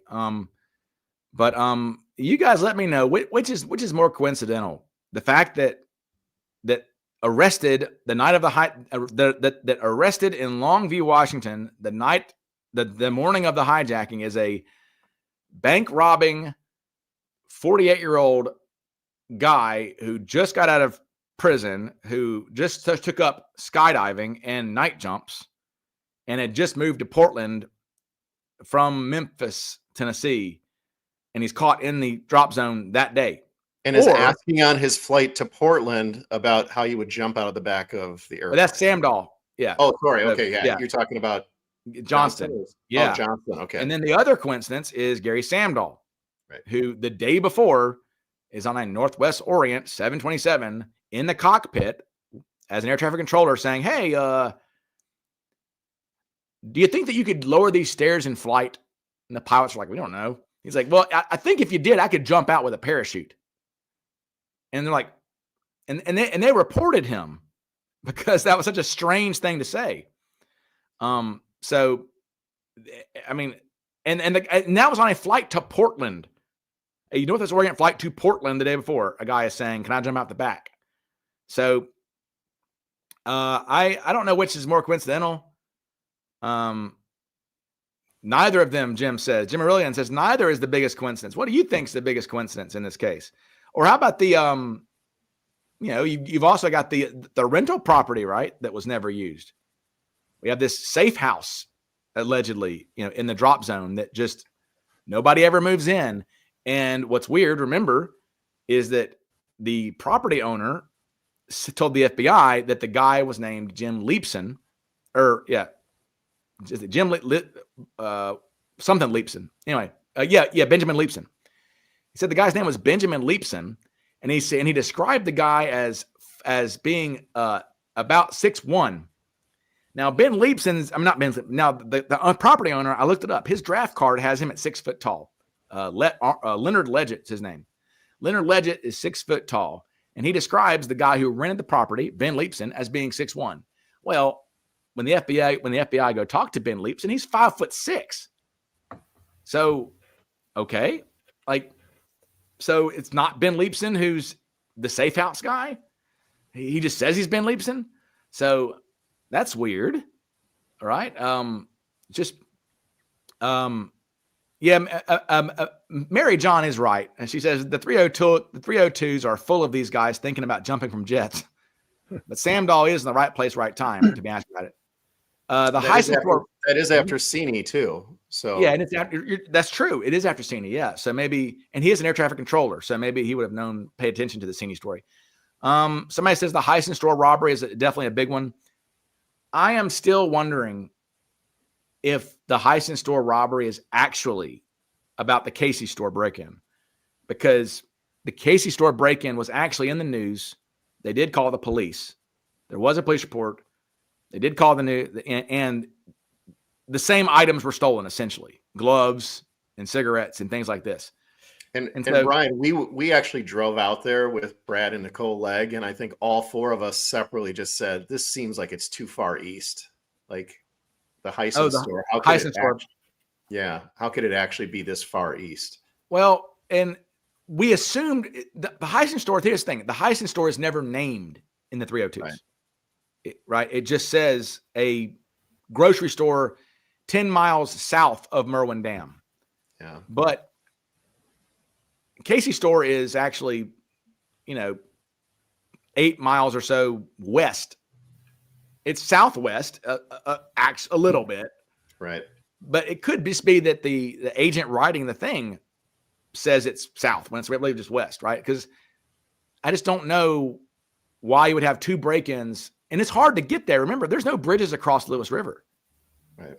There's no bridges there. You have to go all the way down. I mean, we found out that's one benefit of driving the drop zone, as we did. That thank you, Brad, for driving us. Is that number one? It is ugly terrain there until you get south of Lewis River, right? Yeah, right. It's bad. So I understand why they'd be like, Jesus, when you're around the Lewis River, you're like, this is bad. It was worse than I thought it would be. Yeah, it's not good. You're going to land in a tree. And that's one reason why I think Cooper, jumped further south in Lewis River, because Cooper probably would have been stuck in a tree. There are a lot of trees there. Lots. And so, but south of Lewis River, it evens out. But I don't know if it's the Heisen store. The problem is I don't think we've ever had confirmation that they were broken into that night. They said they had several break-ins over the years, and they did put up those bars that we've seen, right? That we saw ourselves. We saw the prison bars that they installed, but I just don't know. I don't know, Marty. Do you have thoughts? I mean, because the Heisen store is not mentioned specifically. No, and I'm tainted by the fact that Joe Weber was convinced that it was the Heisen store, and this is one of those things like, how did Joe know about this? It wasn't released. We found out about it later, and she was convinced it was a Heisen store, and also she knew the owner, and then she knew knew the owner, knew the son of the old owner, or the child of the old owner was in. And I don't know. I tend to think that it was an actual robbery that night at the Heisen store, but burglary. Yeah. The description in the FBI files is such that that's a store in the area. It is too far east. If Cooper had jumped with a C9 or a larger canopy, then yeah, maybe he could drift off that far. But he jumped with a 24-foot canopy. He would have gone down a lot faster. Right. And anyone who has like a jump zone map like you did, Ryan, he's going to maybe drift 2 miles in a 24-foot canopy. So the surge zone is much, much smaller than they originally thought because of that 24-foot canopy. So no way that Heisen store was not Cooper, as much as I really wanted it to be. And don't get me started on Joe Weber. No. No.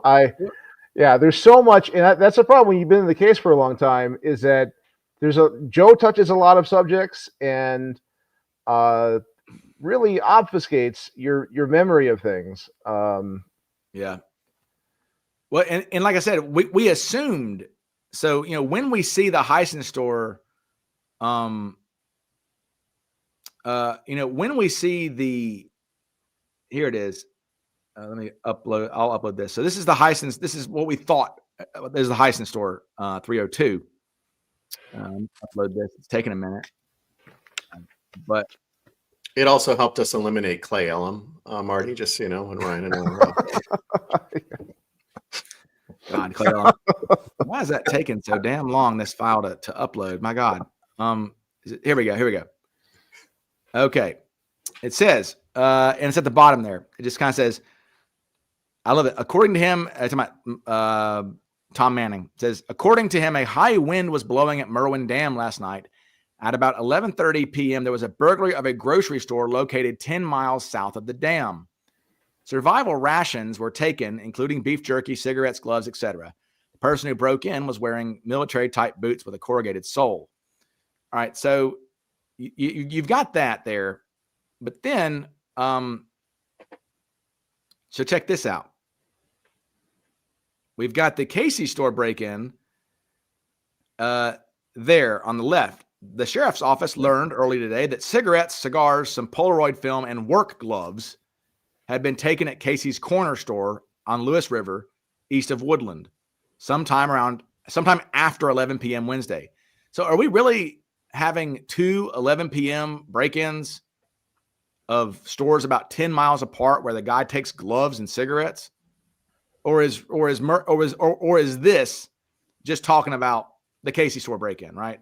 And because we only assumed it's Heisen store because Joe had planted the seed, I think, that it was Heisen store. And also, I mean, you can look at a map and go 10 miles south is roughly where Heisen is. But, and the Heisen store is the one that made us think Joe had access to the 302s, right?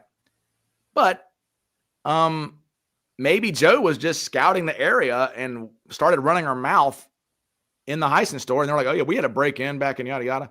So it could be a coincidence, complete coincidence that Joe Weber's talking about. Joe Weber just happens to talk to the owners back in the 90s who are the same people, because she's driving around the drop zone doing her, crap about the sentimental journey or whatever that she called it, and just happened to say the Heisen store was broken into the night of the hijacking or something, and maybe we just, so like I said, if you draw a map, 10 miles south of Merwin Dam is Heisen store.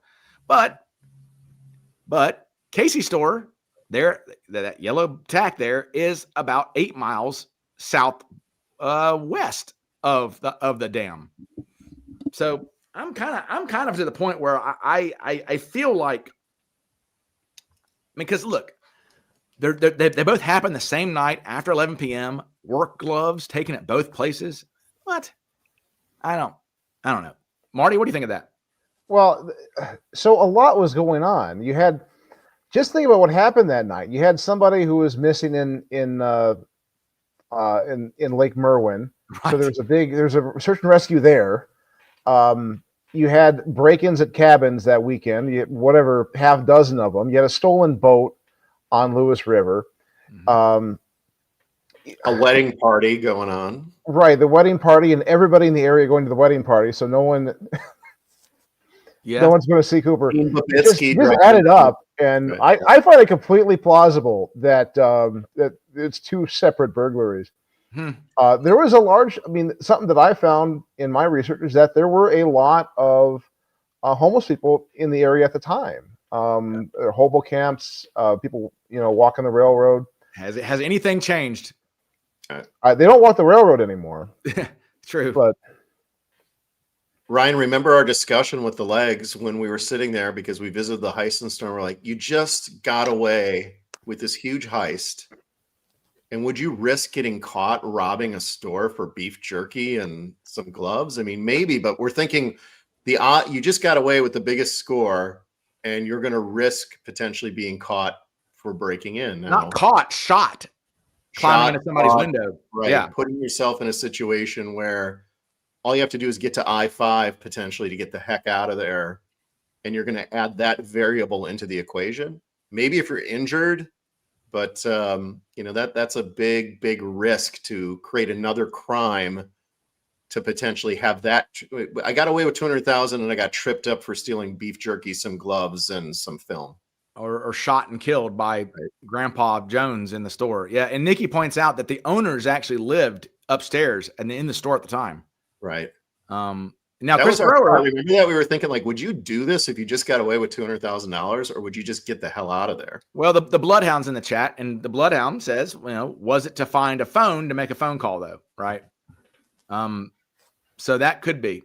I think that, yeah, if you have to make a phone call, I would rather break into a store at night, than a home. Right. So that makes sense. We also have to remember that Cooper didn't think they'd pinpoint his location.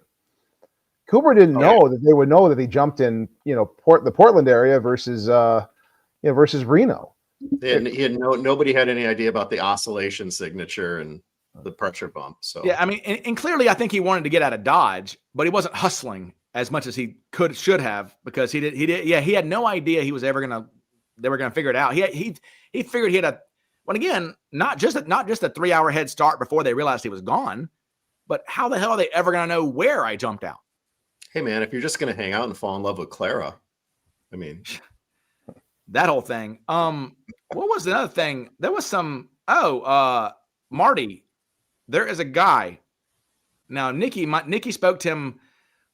I am sorry if you're in the chat. Please, is your name Richard? Is it Richard or Nikki? What's the guy's name?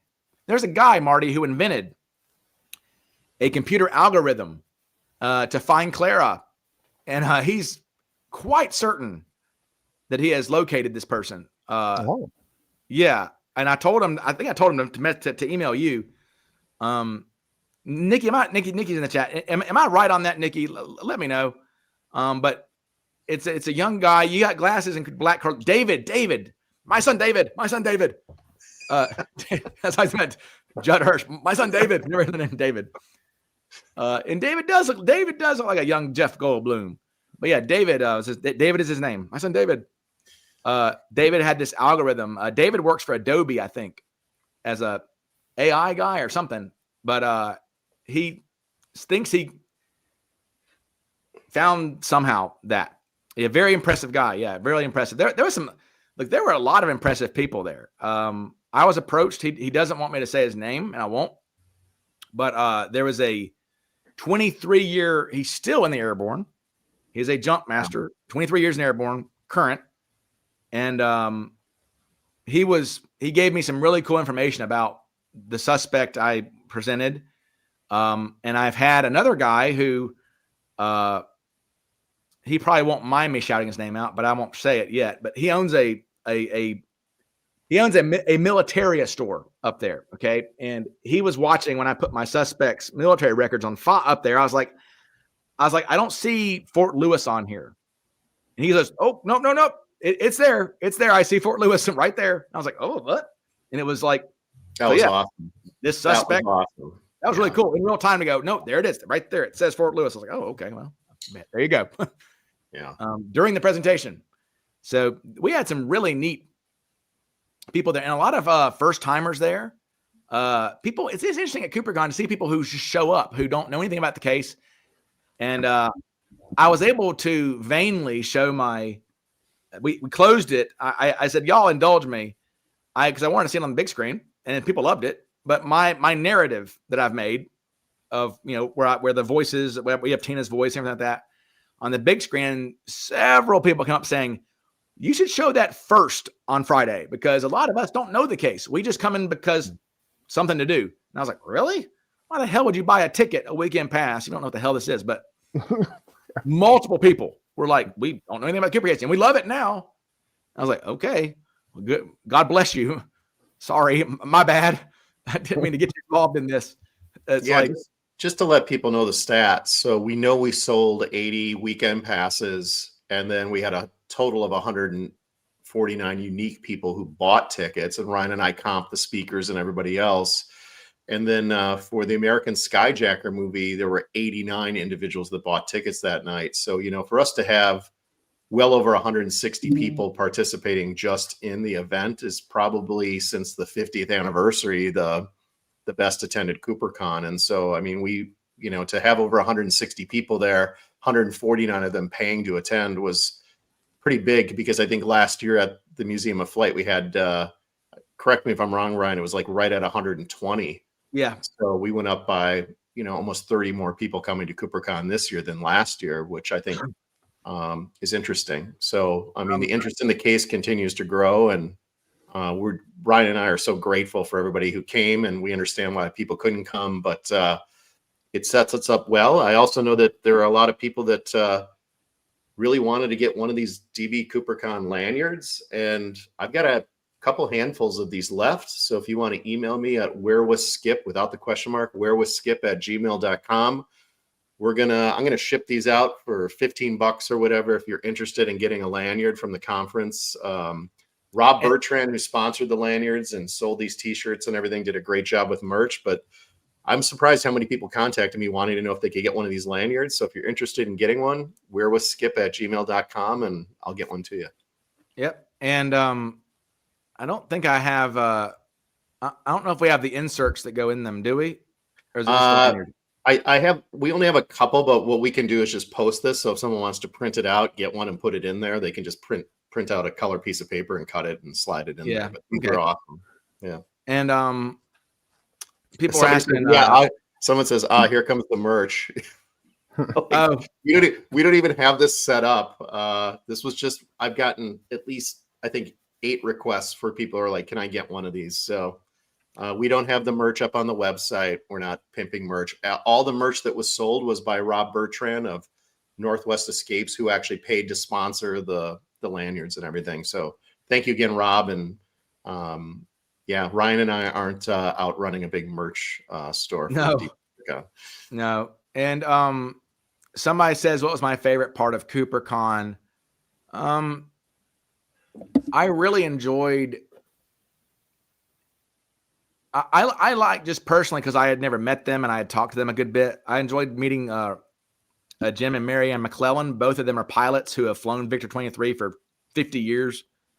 So to hear them say that you don't see the lights of Portland ever back then until you get around the Lewis River. And us seeing that they're just these tiny little orbs there that aren't like stadium lights on. The Merwin Dam too. Yeah, the lights of Merwin Dam. That was the lights of Merwin Dam are light bulbs. You are not seeing light bulbs from 10,000 feet through a triple cloud cover. I have no idea where they even came up with that. Like, there's nothing that would make. I don't know where In Search Of came up with that. It was the In Search Of, yeah. So I don't know where they came up with that. Maybe they talked to somebody who said that there were spotlights out there looking for the guy who was in the river, which makes sense, or in the lake. But those would be sheriff's deputy cars with spotlights. I mean, so that would be my guess, is that's where that came from. But I think meeting the McClellans was really cool. Oh, Drew Daniel says David wrote a Python script that combed all of the census records for matches to family-based data put forth in the Gunther book.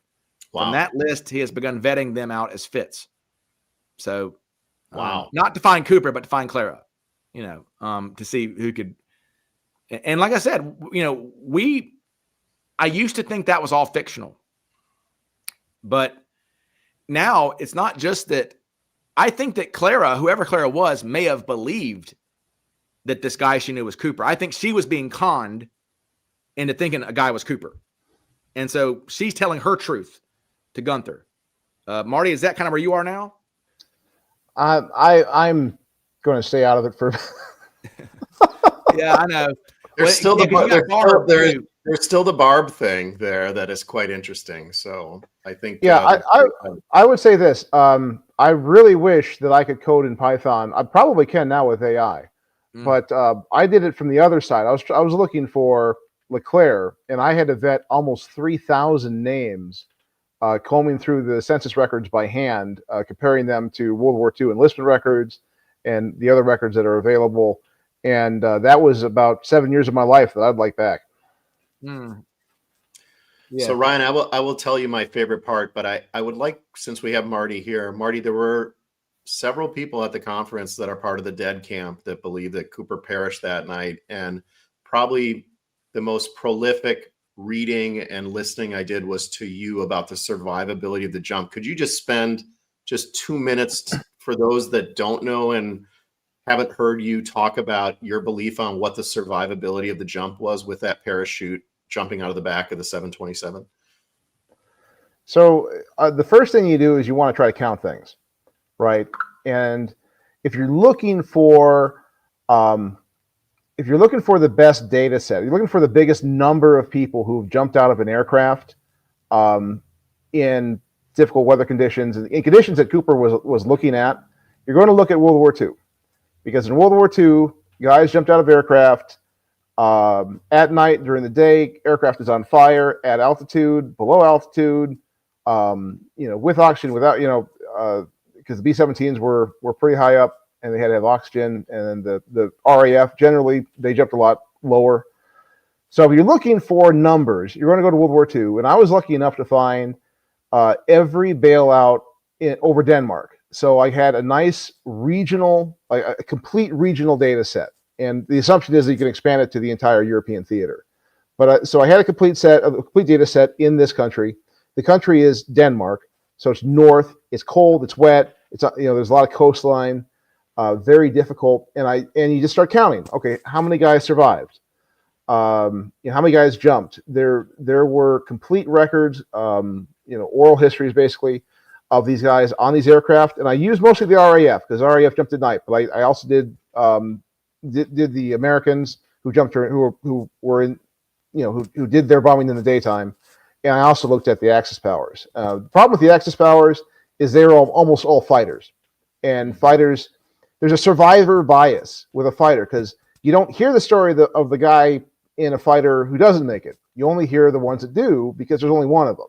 But with a bomber, they can say like, "Hey, Jack was still in the aircraft," or "Hey, I saw Mike jump. He jumped right in front of me. What happened to him?" And whoever did put this website together, they did a great job because not only did they get all of the people who were on these aircraft, they also had where they were buried, family connections. It was fantastic. And what I found was there was the survival rate. Pardon me, I'm talking too fast. The survival rate was a little over 90%, depending on how you cut the leaves, for the RAF.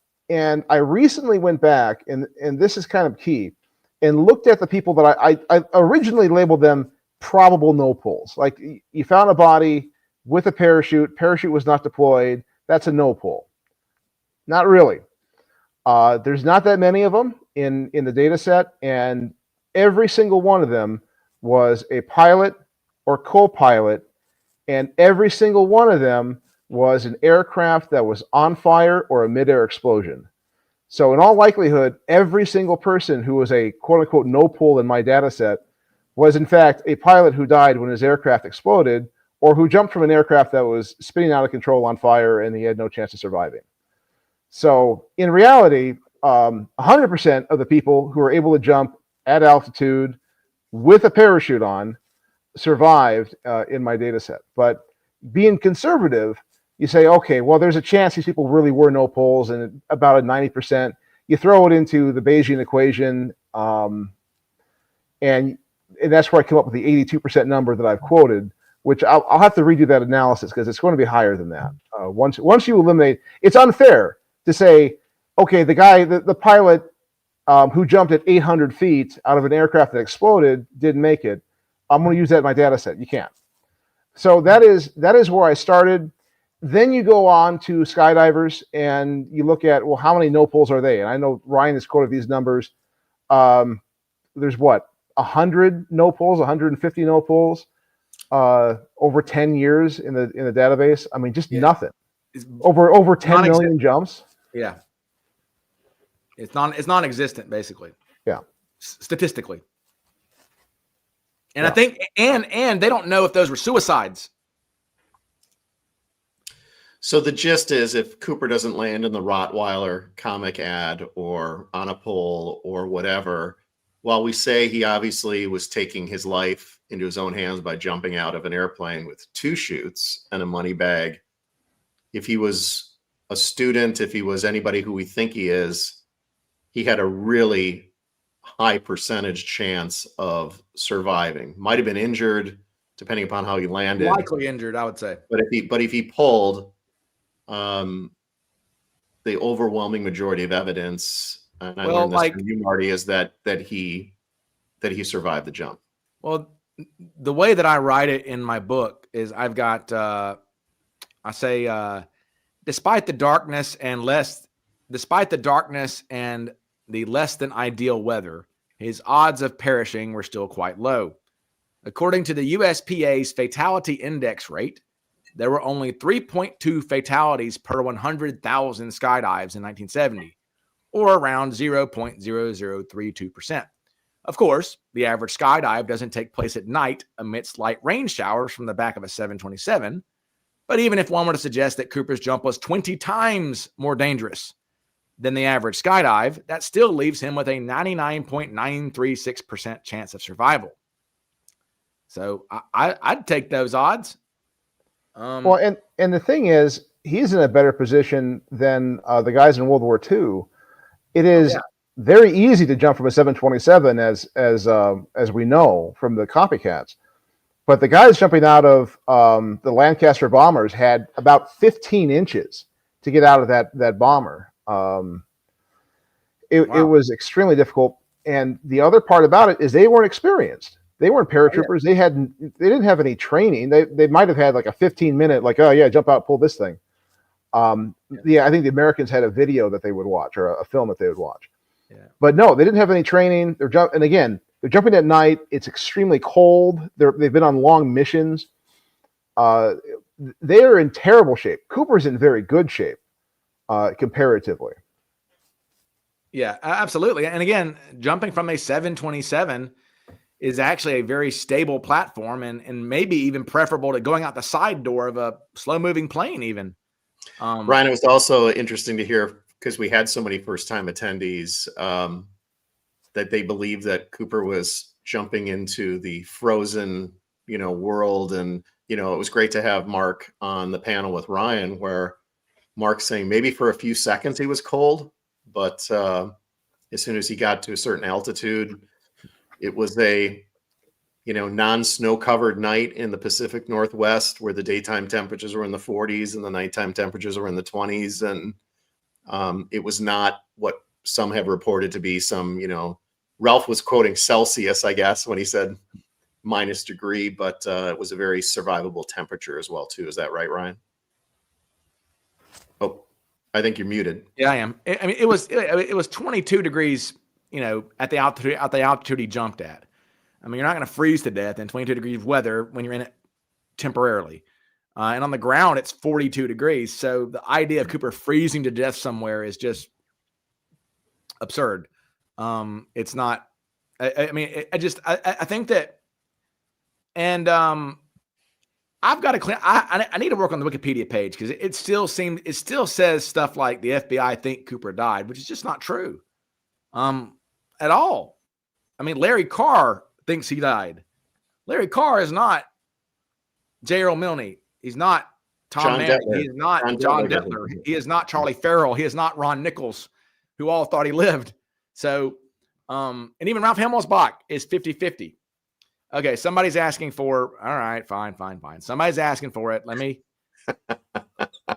find where it is, just to indulge you. Make sure I even have that on. There we go. All right, Ralph. There we go. Somebody said they had to have the Ralph, which is pretty funny. But that was good. What else about Cooper Conaway? So I think Ryan freaked out. Ryan and I landed about the same time Wednesday night in Uber, and I'm not going to say where this individual worked, or where Ryan and I went that night. But I see this guy and I look at him, and for those of you that don't know, I'm part of the treasure hunting community, and I see Treasure Warriors Ben is in here tonight, and Brian Gates, and a lot of people from the treasure hunting community that I'm also part of.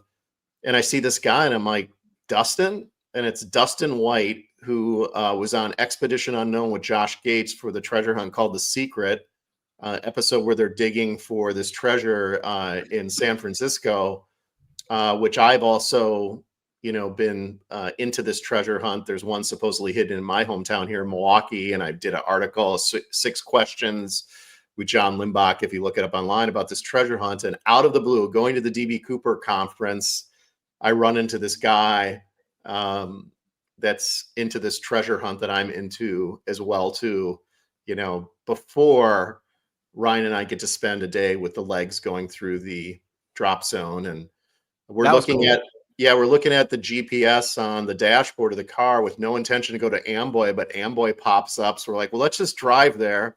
And we go to Amboy and we stop in the store, and we're talking to the woman in the store, and she goes, well, there's a sign right over there that somebody put up. And that's where we go over, and somebody has DB Cooper drop zone sign that we took a picture of. So it was, besides going to Merwin Dam, and besides going to the Ariel store and the Heisen store, and really getting a true geographical idea about that distance, where, to your point, Marty, we said Heisen was too far east.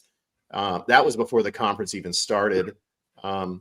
I'm now Facebook friends with the Mitchells, Bill Mitchell. I mean, just the community and the people that have been part of the DB Cooper community and spending the communal weekend together. It was, I know Ryan was exhausted when he got back. I was exhausted because we were running the thing and emceeing and doing all the work, but I wouldn't have missed it for the world. The people involved in the Cooper case and the people that still want to see this solved are the best, and had the time of my life. And I think Ryan and I are crazy enough to do it again next year. Absolutely. And we went to the Ariel store, which John, you can talk about the Ariel store, I guess. Yeah, we went to the Ariel store. I mean, it's completely locked now, but what's really interesting about the Ariel store, if you've never been there, is how the back of it drops down to river level behind it, and the RV park is behind it. And of course, you can look in and see that the floorboards have been broken through and so on and so forth. But I was also surprised actually how close it is to Merwin Dam, Ryan. I don't know. Oh my God. Yeah. I mean, it's like a quarter of a mile, or, definitely less than half a mile, but shocking. Not even that. I mean like around the corner, like, cause right. in some of the research I was doing about the guys who were in the Army, they were like, the Army were loitering around the Ariel store during the search. I'm like, that's interesting. But it's literally, where the Army was camped is literally right there. I mean, the Army camped basically right there, in the right next to the Ariel store. So, and I'm trying to pull up too in a second here. I'll do. I did want to add a disclaimer, because after I did this skip presentation, Drew said, "Hey, I'm just a podunk CPA and not a metallurgist," and obviously Drew in no way, shape, or form is skip camp. He's just basically sharing the information on the aluminum particles. So, wanted to make sure I honored Drew by letting him know that he's still part of Team Tie Particle and not coming out trying to say that Skip Hall is DB Cooper. Yeah, and Drew messaged me saying that he wanted to make sure that everyone knows that, he is not a scientist either. He's like, look, we are just, although what's funny though is Tom made a joke after I did my presentation. Tom came out and said something like to me, he was like, let's talk about thrift stores. I was like, oh God, because I guess he liked my suspect or whatever, but it was pretty funny. We started talking about, and we didn't really talk about thrift stores, but he was just kind of laughing about saying, hey, your suspect is good. And I'm going to show a couple pictures too. Give me a second. And Bruce Smith obviously being with us, Bill Mitchell being with us. We're lucky to have these people come back every year. Bruce got emotional when he talked about Bill Radicek, and I thanked him for that. I said, to us he's the co-pilot, but to you he was a friend, and sorry for your loss. And because Bruce befriended Bill, and they were friends. Well, and Bill, Bill Mitchell, Bill Mitchell got extremely emotional, right? In a moment. He was tears pouring down his eyes on stage with me, not because he was sitting next to me, but which he could, but it could have been a reason. And for those who don't know, Bill Mitchell sold his ticket to Darren Ravel, the collector and Cooperite. And it was with, I was pleased that Bill said the only call I made was to Ryan to say, should I sell this? And I'm like, no, don't sell that. No, give it to me. I didn't say that, but I said, don't sell it. And he said he talked to his family. And I mean, but you know, John told him last year. What did you tell him it was worth? It was 2022 when we were sitting, and I'm like, and it was he and Laura and Mark and Sarah, and we're having dinner at Victor 23, and I'm sitting directly across from them. And for those of you that don't know, looking behind me, I'm a high-end collector of memorabilia and have a lot of stuff. And a friend who works for an auction house, and I just said, you know, Bill, you really should protect that ticket and put it in some Mylar or something just so the UV light doesn't degrade it. And I said, you know, if you got two people that are either aviation freaks or just true crime freaks or whatever, I said, that could be worth like $50,000. And Laura said, did you say 1.5 or 5.0? And I don't know what Bill got for it. And he signed an NDA, and it's none of our business. I'm actually happy for him because at the end of the day, you know, he's brought it to CooperCon for many years. You know, he said in 2022 he wanted to hang on to it for a while. You know, there he's walking around, and all it takes is a fire or something, and that goes away. And the fact that he now, after all this time and sharing it with us for all these years, has, you know, brought some financial benefit to his family from it and some peace of mind that he doesn't have to carry it around anymore. I certainly support him or anybody that's into the memorabilia stuff, that it's yours and it's yours to do with as you see fit. The fact that he even shared it with us for as many years as he did, we're very lucky, and congratulate Darren. I wasn't going to buy it. I know you weren't going to buy it, Ryan, as much as we collect stuff, probably for what he paid for it. Okay. And the thing about Darren Ravel is you need to know is that he considers himself a steward of memorabilia. Yeah. So it went to a guy that is, you know, going to make sure that, you know, that stuff is visible to people and that it's preserved properly forever as well too. Yeah. And I was gonna say about Bill getting emotional was, he was giving a shout out to his grandchildren. Yeah. He was saying he has 7 grandchildren, I think 7. He was giving a shout out to his grandchildren. He said, I wanted to give a shout out to my grandkids, and he gave their names. And clearly he loves his grandchildren a great deal. But I think also, as he has mentioned before, and this is where I will always kick back on anybody who calls this a victimless crime, is I think he's crying, especially in that setting, because he knows, he said he had thought about it when 9/11 happened and things like this, is people die in hijackings. Right. And they died in hijackings then. And he thought about it, and he said years later, as he's gotten older in life, he started thinking about, what if the bomb had been real? What if this guy was actually crazy and blew up the bomb and I was dead? Not only would I have died, but the main thing to him now is like, my children never would have been born. My grandchildren never would have existed if this guy had done this. And that's what got him emotional, crying, because, I mean, we're at a CooperCon. He's talking about, look, you know, these names, the names of my grandkids I'm giving out, these people never would have existed if this guy had been a real jerk and it had a real bomb and for profit had blown us up. And Ryan, correct me if I'm wrong, but the story that Bill told when I first met him 3 years ago was he was in Shanksville, Pennsylvania, visiting that site of the crash from 9/11. Yeah, Flight 93. And and he was, you know, having an emotional reaction, and a park ranger came up to him and said, "Sir, are you okay?" or whatever. And he said, "Well, you know, I was hijacked." And she said, "Are you Bill Mitchell?" Yeah.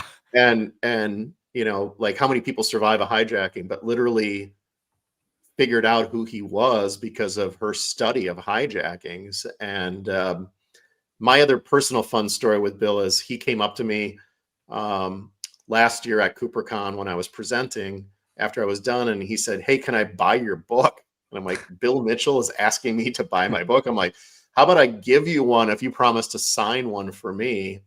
And he did. But as we sat down in the theater seats and signed him, I read the paragraph where in my book I described DB Cooper wasn't a hero, he was a criminal. And I think that's another reason why Bill has wanted to come back year after year, is to your point, just by his presence and to let people know this wasn't a victimless crime. And to your point, Ryan, that, the folklore of DB Cooper, we celebrate it, but that it could have gone very differently that evening. And crime was committed that evening. Yeah, and on a lighter note, here's some photos. Here are the lights of Lake Merwin. There you go. See those bulbs there? Those are like the size of a basketball. Those are, the Brian, size of would you say they're like a basketball? They're not some giant, stadium strobe lights. Not even remotely. And here is this is an Amboy. That's the DB Cooper drop zone, which is neat. And see, this is Heisen store. And the woman working the Heisen store had no idea who DB Cooper was, which was funny. That's right. She was like, "What? I don't know anything about this." I was like, "Okay, well, your store may have been broken in by DB Cooper." She's like, "Who's that?" I was like, "Okay, well," and you're living in the drop zone, and okay, whatever.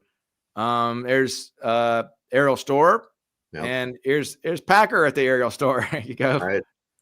Yes, it was fun. I looked through the windows, and it was gutted. There was nothing there. There was a security camera there though that was following us around.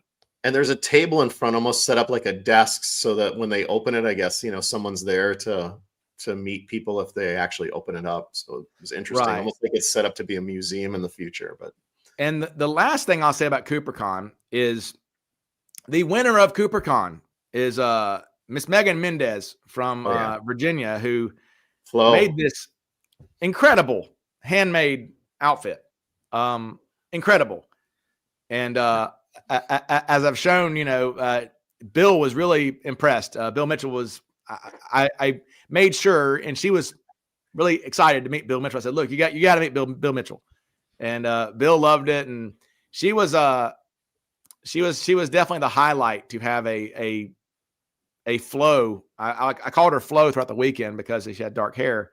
But to have a flow, and I have a photo somewhere of her holding the money bag, even, which is kind of funny. I was like, it is heavy, right, Flo? So and I know what it was. That's right. That's right. I walked up to her, and like, it's very meta, I guess. Like, she was holding the money bag, and I was like, "That's pretty heavy, isn't it?" And I didn't mean to be making like the dad joke that Cooper did. I was like, "It's pretty heavy, isn't it?" And she was like, "Yeah, it is." And I was like, I just did the Cooper thing. I didn't even know I was doing it. I was like, "It's pretty heavy," which is precisely what Cooper was doing to her. I'm certain that Cooper was dad joking her, like, "Oh, that's pretty heavy, isn't it?" And I did the same thing to young Megan Mendez. I was like, "Oh man, I'm a 43-year-old man playing a dad joke on a 21-year-old girl holding a bag." I was like, "That's pretty heavy." It's like, "Oh man," I embarrassed myself. But yeah, it is funny though that picture of Bill walking around the cafeteria with his ticket just in the back pocket. It is in a Ziploc thing, which thanks to you, I think. Yes. Yeah, I think he finally put it in a thing there. Yeah. It was not, when I saw him in 2021, he just had it in his back pocket. No plastic, nothing. I literally handled it. I am holding it up, and in 2022, and it was after that I was like, you really got to put that away. So again, I'm glad he doesn't have to sweat that anymore. And again, anybody who came got their own name on their own ticket, and Ryan and I'll post this if you want to print one out. And again, if you don't want to buy a lanyard, don't. We're not trying to sell merch, but if you want one from the conference, we're happy to get one to you. Yeah, and there was a DB costume. Cameron always shows up in his DB Cooper outfit. They took a picture together, Cameron and Megan. So they did, yeah. There's that video that somebody made and posted. Somebody posted a video on Reddit or somewhere. Who made that video? There's like a cool kind of little minute-long video of the happening. It was a first-time attendee who just came for the day, and he shot and joined our Facebook group and did a video. It was great. Yeah, I wish that I could. Could air that. I should have downloaded that. It was pretty neat. I wonder if I can actually Yeah, I know we may had be- over 50 first-time attendees just because we bought these things that you could put on your name tag that said, attendee, first-time attendee, sponsor, speaker, all those things. So we had a ton of people that were there for the first time, which was great. Which obviously, if we had 30 more than last year, there were a lot of people that came to the conference for the first time. So there's definitely. I may be able to. Let me try this. For everybody's in the chat who has not seen this. I may be able to play it. Let me see. Is it on?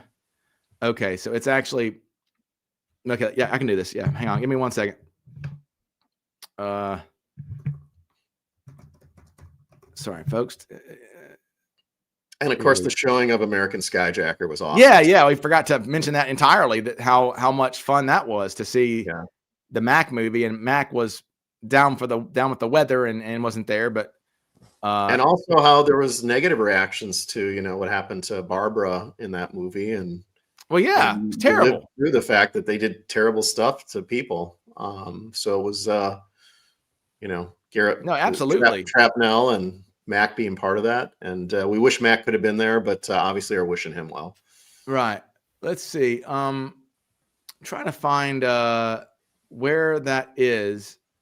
Can I find where is? Yeah, there we go. All right, let me see if I can do this. Let me see if it'll play. Good. Are we seeing that? Yeah. Let me maximize it and see if the audio will play. Let's see. When he got on a plane in Portland, Oregon last night, he was just another passenger who gave his name as D.A. Cooper. And the hijacker, dressed in a business suit demanding $200,000 and carrying a plain briefcase which he told the crew held explosives. They like, "Stole where you been, I never left you." 36 passengers got off the jetliner in Seattle last night, left aboard 4 crew members and the hijacker. I ain't too famous to bring a brick through. I ain't too famous to bring them bricks through. I ain't too famous to have them spin through. You know how it sound when the switch. But the hijacker had given detailed flight instructions. The rear stairwell was open all the way. Told you I was coming, swung back through. Then making a getaway by parachute. And I ain't too famous to bring them bricks through. I ain't too famous to have them spin through. Description on one wire service, master criminal. I ain't too famous to bring them bricks through. I ain't too lit to bring the bricks through. They like, "Stole where you been, I never left." A daring parachute escape from a flying 727 somewhere between Reno and Seattle, Washington. When you run never end, you just run on. Chop aloud, go deaf like the ones that put run on. Master criminal. Great work there. That was great. Yeah, that was really that was pretty cool. Whoever did that was great, and they got crap. I'm brain farting here. What was I gonna comment on that person? Oh yeah, who has the DB Cooper tattoos? Who was there? I don't know. I didn't see those. So yeah, I was surprised that he even got those on there. Yeah, anybody in the chat who knows who that was with the DB? Yes. DB Cooper, DBX Cooper says you look less cute next to her, Ryan. Yes, well, that says. And I'm sure that Mrs. Sleuth over here would agree as well. So, and we had we had a great time at Victor 23 on Friday night, and then for those of us that either had late flights or were leaving the next day on Sunday, just a great time. And Brian and Ryan there did a great job of welcoming us to Victor 23. So we had a wonderful, wonderful time there as well. Yeah, it was awesome. And for those who are wondering, tomorrow I am going to. Abdullah says, Ryan, is it basically impossible to get Tina Mucklow to cooperate or to come to CooperCon? I mean, at the present time, yeah, kind of.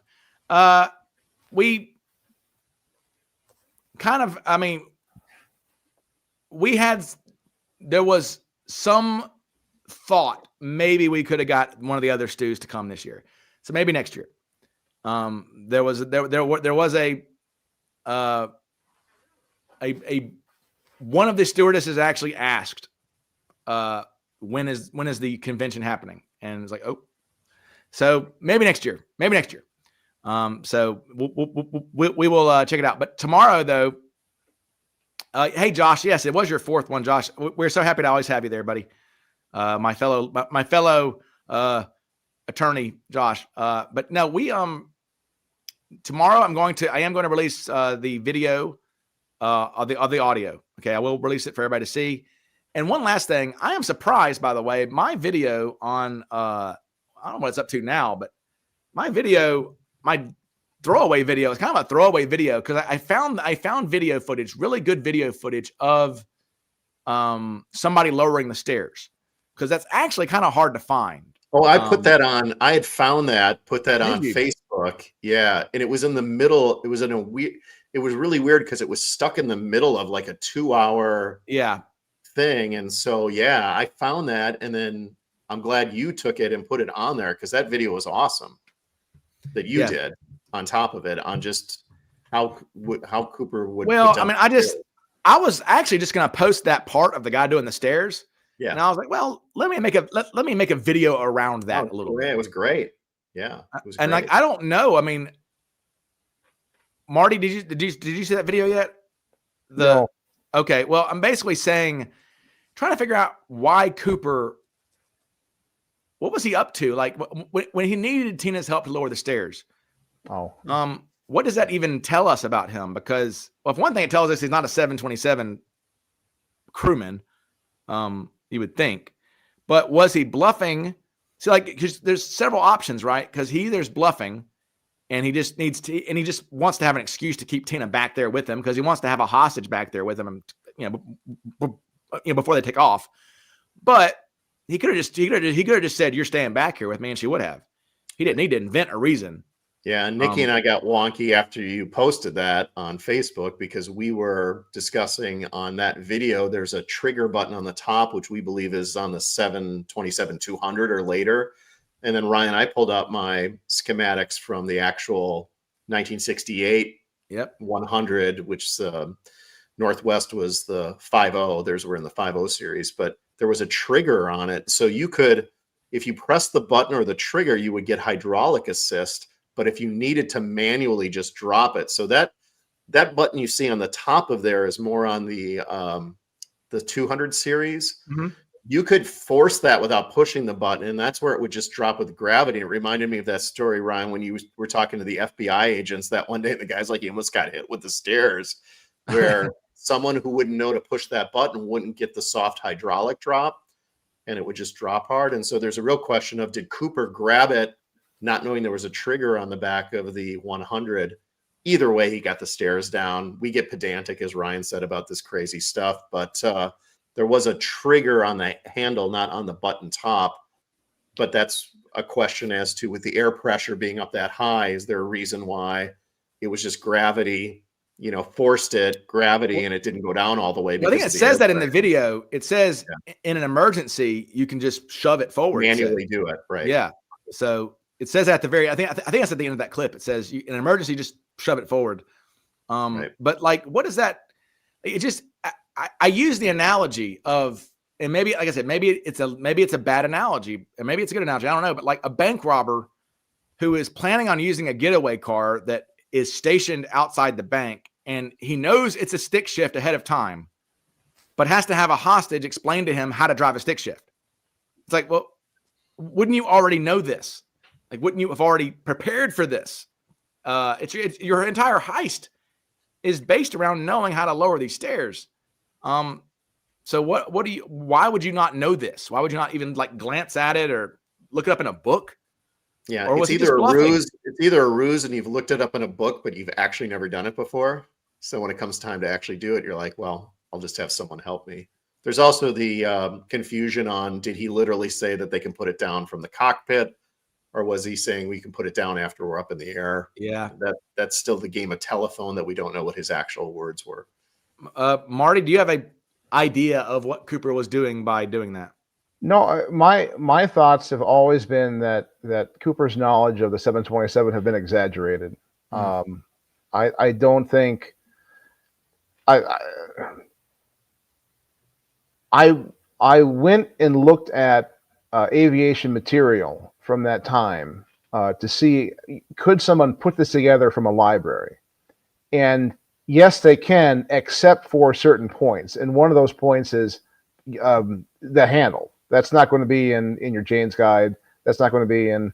You need an actual 727 manual to know that. So to me, that was just an indication that he was not, he wasn't a stewardess or a purser or a pilot or a technical writer for Boeing.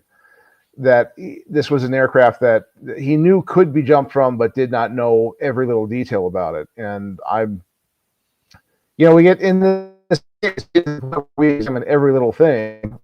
There's a long passage in Edwards' book, Dr. Bob's book, about this handle and the hydraulics and the staircase.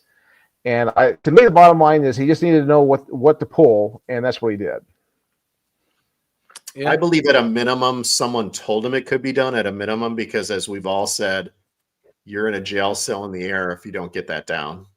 You're not jumping out of the plane. You're not going to go to a side door like Walter Recca.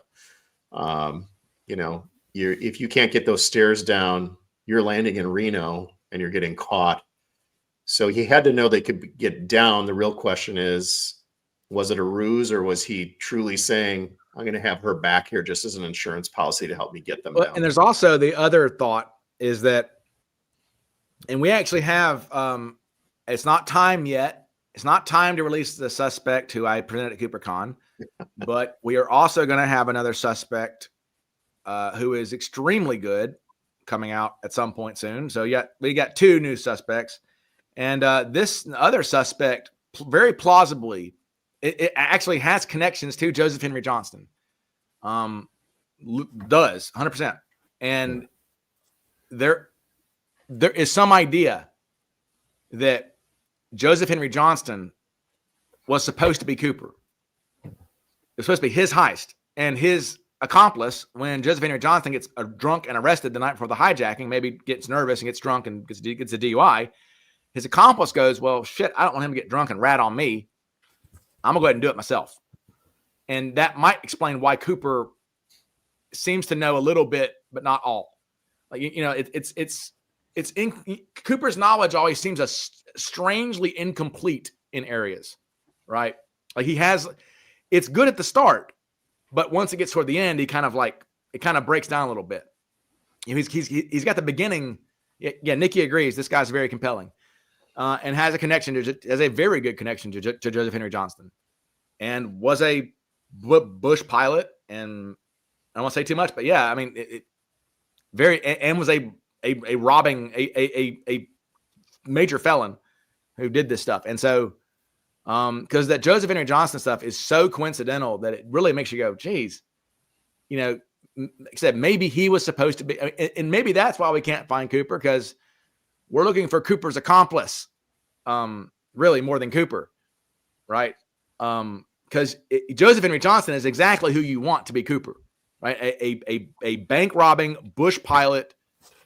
He is exactly what Himmelsbach said, right? Himmelsbach said, I think he was a burned out ex-con who was like, I need a final score. And that's exactly what Joseph Henry Johnston was, a burned out ex-con who was a Bush pilot, not a jet pilot, but just a regular pilot who would understand flaps and things, who also took up skydiving at age 48 after getting out of prison. So, yeah, the new guy certainly has a great, and so, yeah, Marty, do you like the concept of Cooper being the accomplice who goes, well, shit, I'll just do it myself? I do. It is kind of hard for me to fathom. The biggest problem, the hang up that any of us have with an accomplice, is that Cooper didn't know where he was jumping.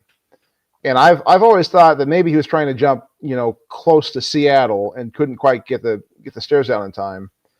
But even then, that doesn't really help, because there's a lot.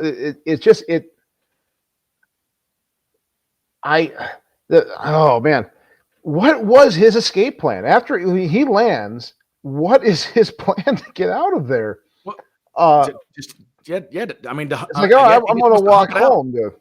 And even if he has an accomplice, how Rico. he's going to hook up with him? Either breaking into a telephone, or Mark Meltzer says, does he have a It radio? would have to with be him? exactly what I've said, which is hang out at the hotel room or hang out somewhere at the safe house. I will get to a phone eventually and tell you where I am. You know, I don't know when and where I'm going to jump, but hang out and I'll call you. You know, like Bernie Geeson at the trailer. Kenny. Kenny. Yeah, two men in a trailer. I'll say no more. Bernie and Kenny, man, they were on the It's Raining Men up in Alaska, apparently, where they were at that place. But no, Well, but the other thing is if Johnson was a drunk, and you know, how long did he live, Ryan, after the hijacking? Not long. he dies of misadventure. Is the technical term of an overdose of opioids and alcohol in March or April of 72 in Portland. So if he's your accomplice, you're knocking him off in less than 6 months of the hijacking. Right. Right. Yeah. Or you're knocking off Cooper less than 6 months. Yeah. The guy who was supposed to be Cooper. And, you know, and you're scared and like, this is a damn good plan. I have the fake bomb already, but Cooper is locked up for a DUI. This idiot, he got drunk. I'll just do it myself. I have the bomb already made. I know what his plan is. I get to keep all the money, right? I'll get to, and, you know, there's no honor among thieves, right? So I'll steal your plan away from you. And what's interesting is this guy, I can't talk about it, but like the guy, this other guy who has a connection to Johnston is known for having accomplices who he's like, oh, I'll just do it myself. So he has a pattern of doing this. So maybe Johnston was supposed to be Cooper, because he certainly fits what we're looking for somebody who would do something like this. It's such an odd coincidence with all of the factors. Yeah, it's has to be explored. We have to explore it further. I mean, period. Yeah, and remember, we have Johnston flashing 20s around in December of 71 in Astoria, Oregon, flashing 20s around, and people are like, we know this loser, like he shouldn't have this much money, and it got reported. And remember, some of those serial numbers are pretty close. I mean, a few digits off, and I mean, you could forge some of those, you know. And we know that Joseph Henry Johnston and this other suspect guy had done forgeries and things, so they had a history of that. So, you know, maybe they doctored the bills, or I don't know. And maybe the Tina Barr money was to pay somebody to knock them off, or something. Who knows? But yeah, if we find out that Joseph Henry Johnson was good buddies with Dick Briggs. No, I'm kidding. That's the worst of the worst, is the Dick Briggs thing. So anyways, on that note, we're at 3 hours as we always do. So I will end this here. Marty, thank you so much for joining me last minute. My voice, I did talk too much. My voice is gone, and Packer, and we had a great CooperCon, and thank you all. And so yes, now I guess we know that Cooper jumps with the dummy chute. One last thing. A guy in the chat mentioned that why would he jump with the dummy chute? Like, you know, doesn't that show that he's an idiot? I'm like, no, actually, because he would know that it's not. I mean, it was a very obvious dummy chute apparently, and he would know. I mean, nobody would tie a reserve chute to themselves expecting it to work as a functioning reserve parachute. That's not how that works. And so if he tied it to himself, then he would have tied it to himself probably for this reason. So I don't know. Interesting stuff, I would say. But I think it definitely keeps me from having to say, well, shit, I guess he threw it out the back for some reason. Right. I mean, and again, Tina's not going to, and for people who say that, like, he would have put money in the dummy chute. No, that money bag back there has plenty of room. I mean, there is plenty of room in that Seafirst bag, plenty of room. It's not falling out. So yeah, storage is a possibility, but I don't think so. I think, and look, Tina never noticed Cooper putting money anywhere else. So I think he jumped with the dummy chute, intending it to do that technique. I mean, I don't know why else he would do that. It just doesn't make any sense. And knowing that we have people doing this already makes sense. So, all right, folks. Well, give this video a like. Thank you for commenting. Thank you, Happy Mark. Thanksgiving, everybody. Happy Thanksgiving. Yes, happy Thanksgiving. And yes, standalone video with the cockpit recording. Cockpit recording is coming tomorrow. Okay, I will drop that tomorrow, folks. Adios, amigos. Bye, folks. Thank you, guys. Thank you. Cheers.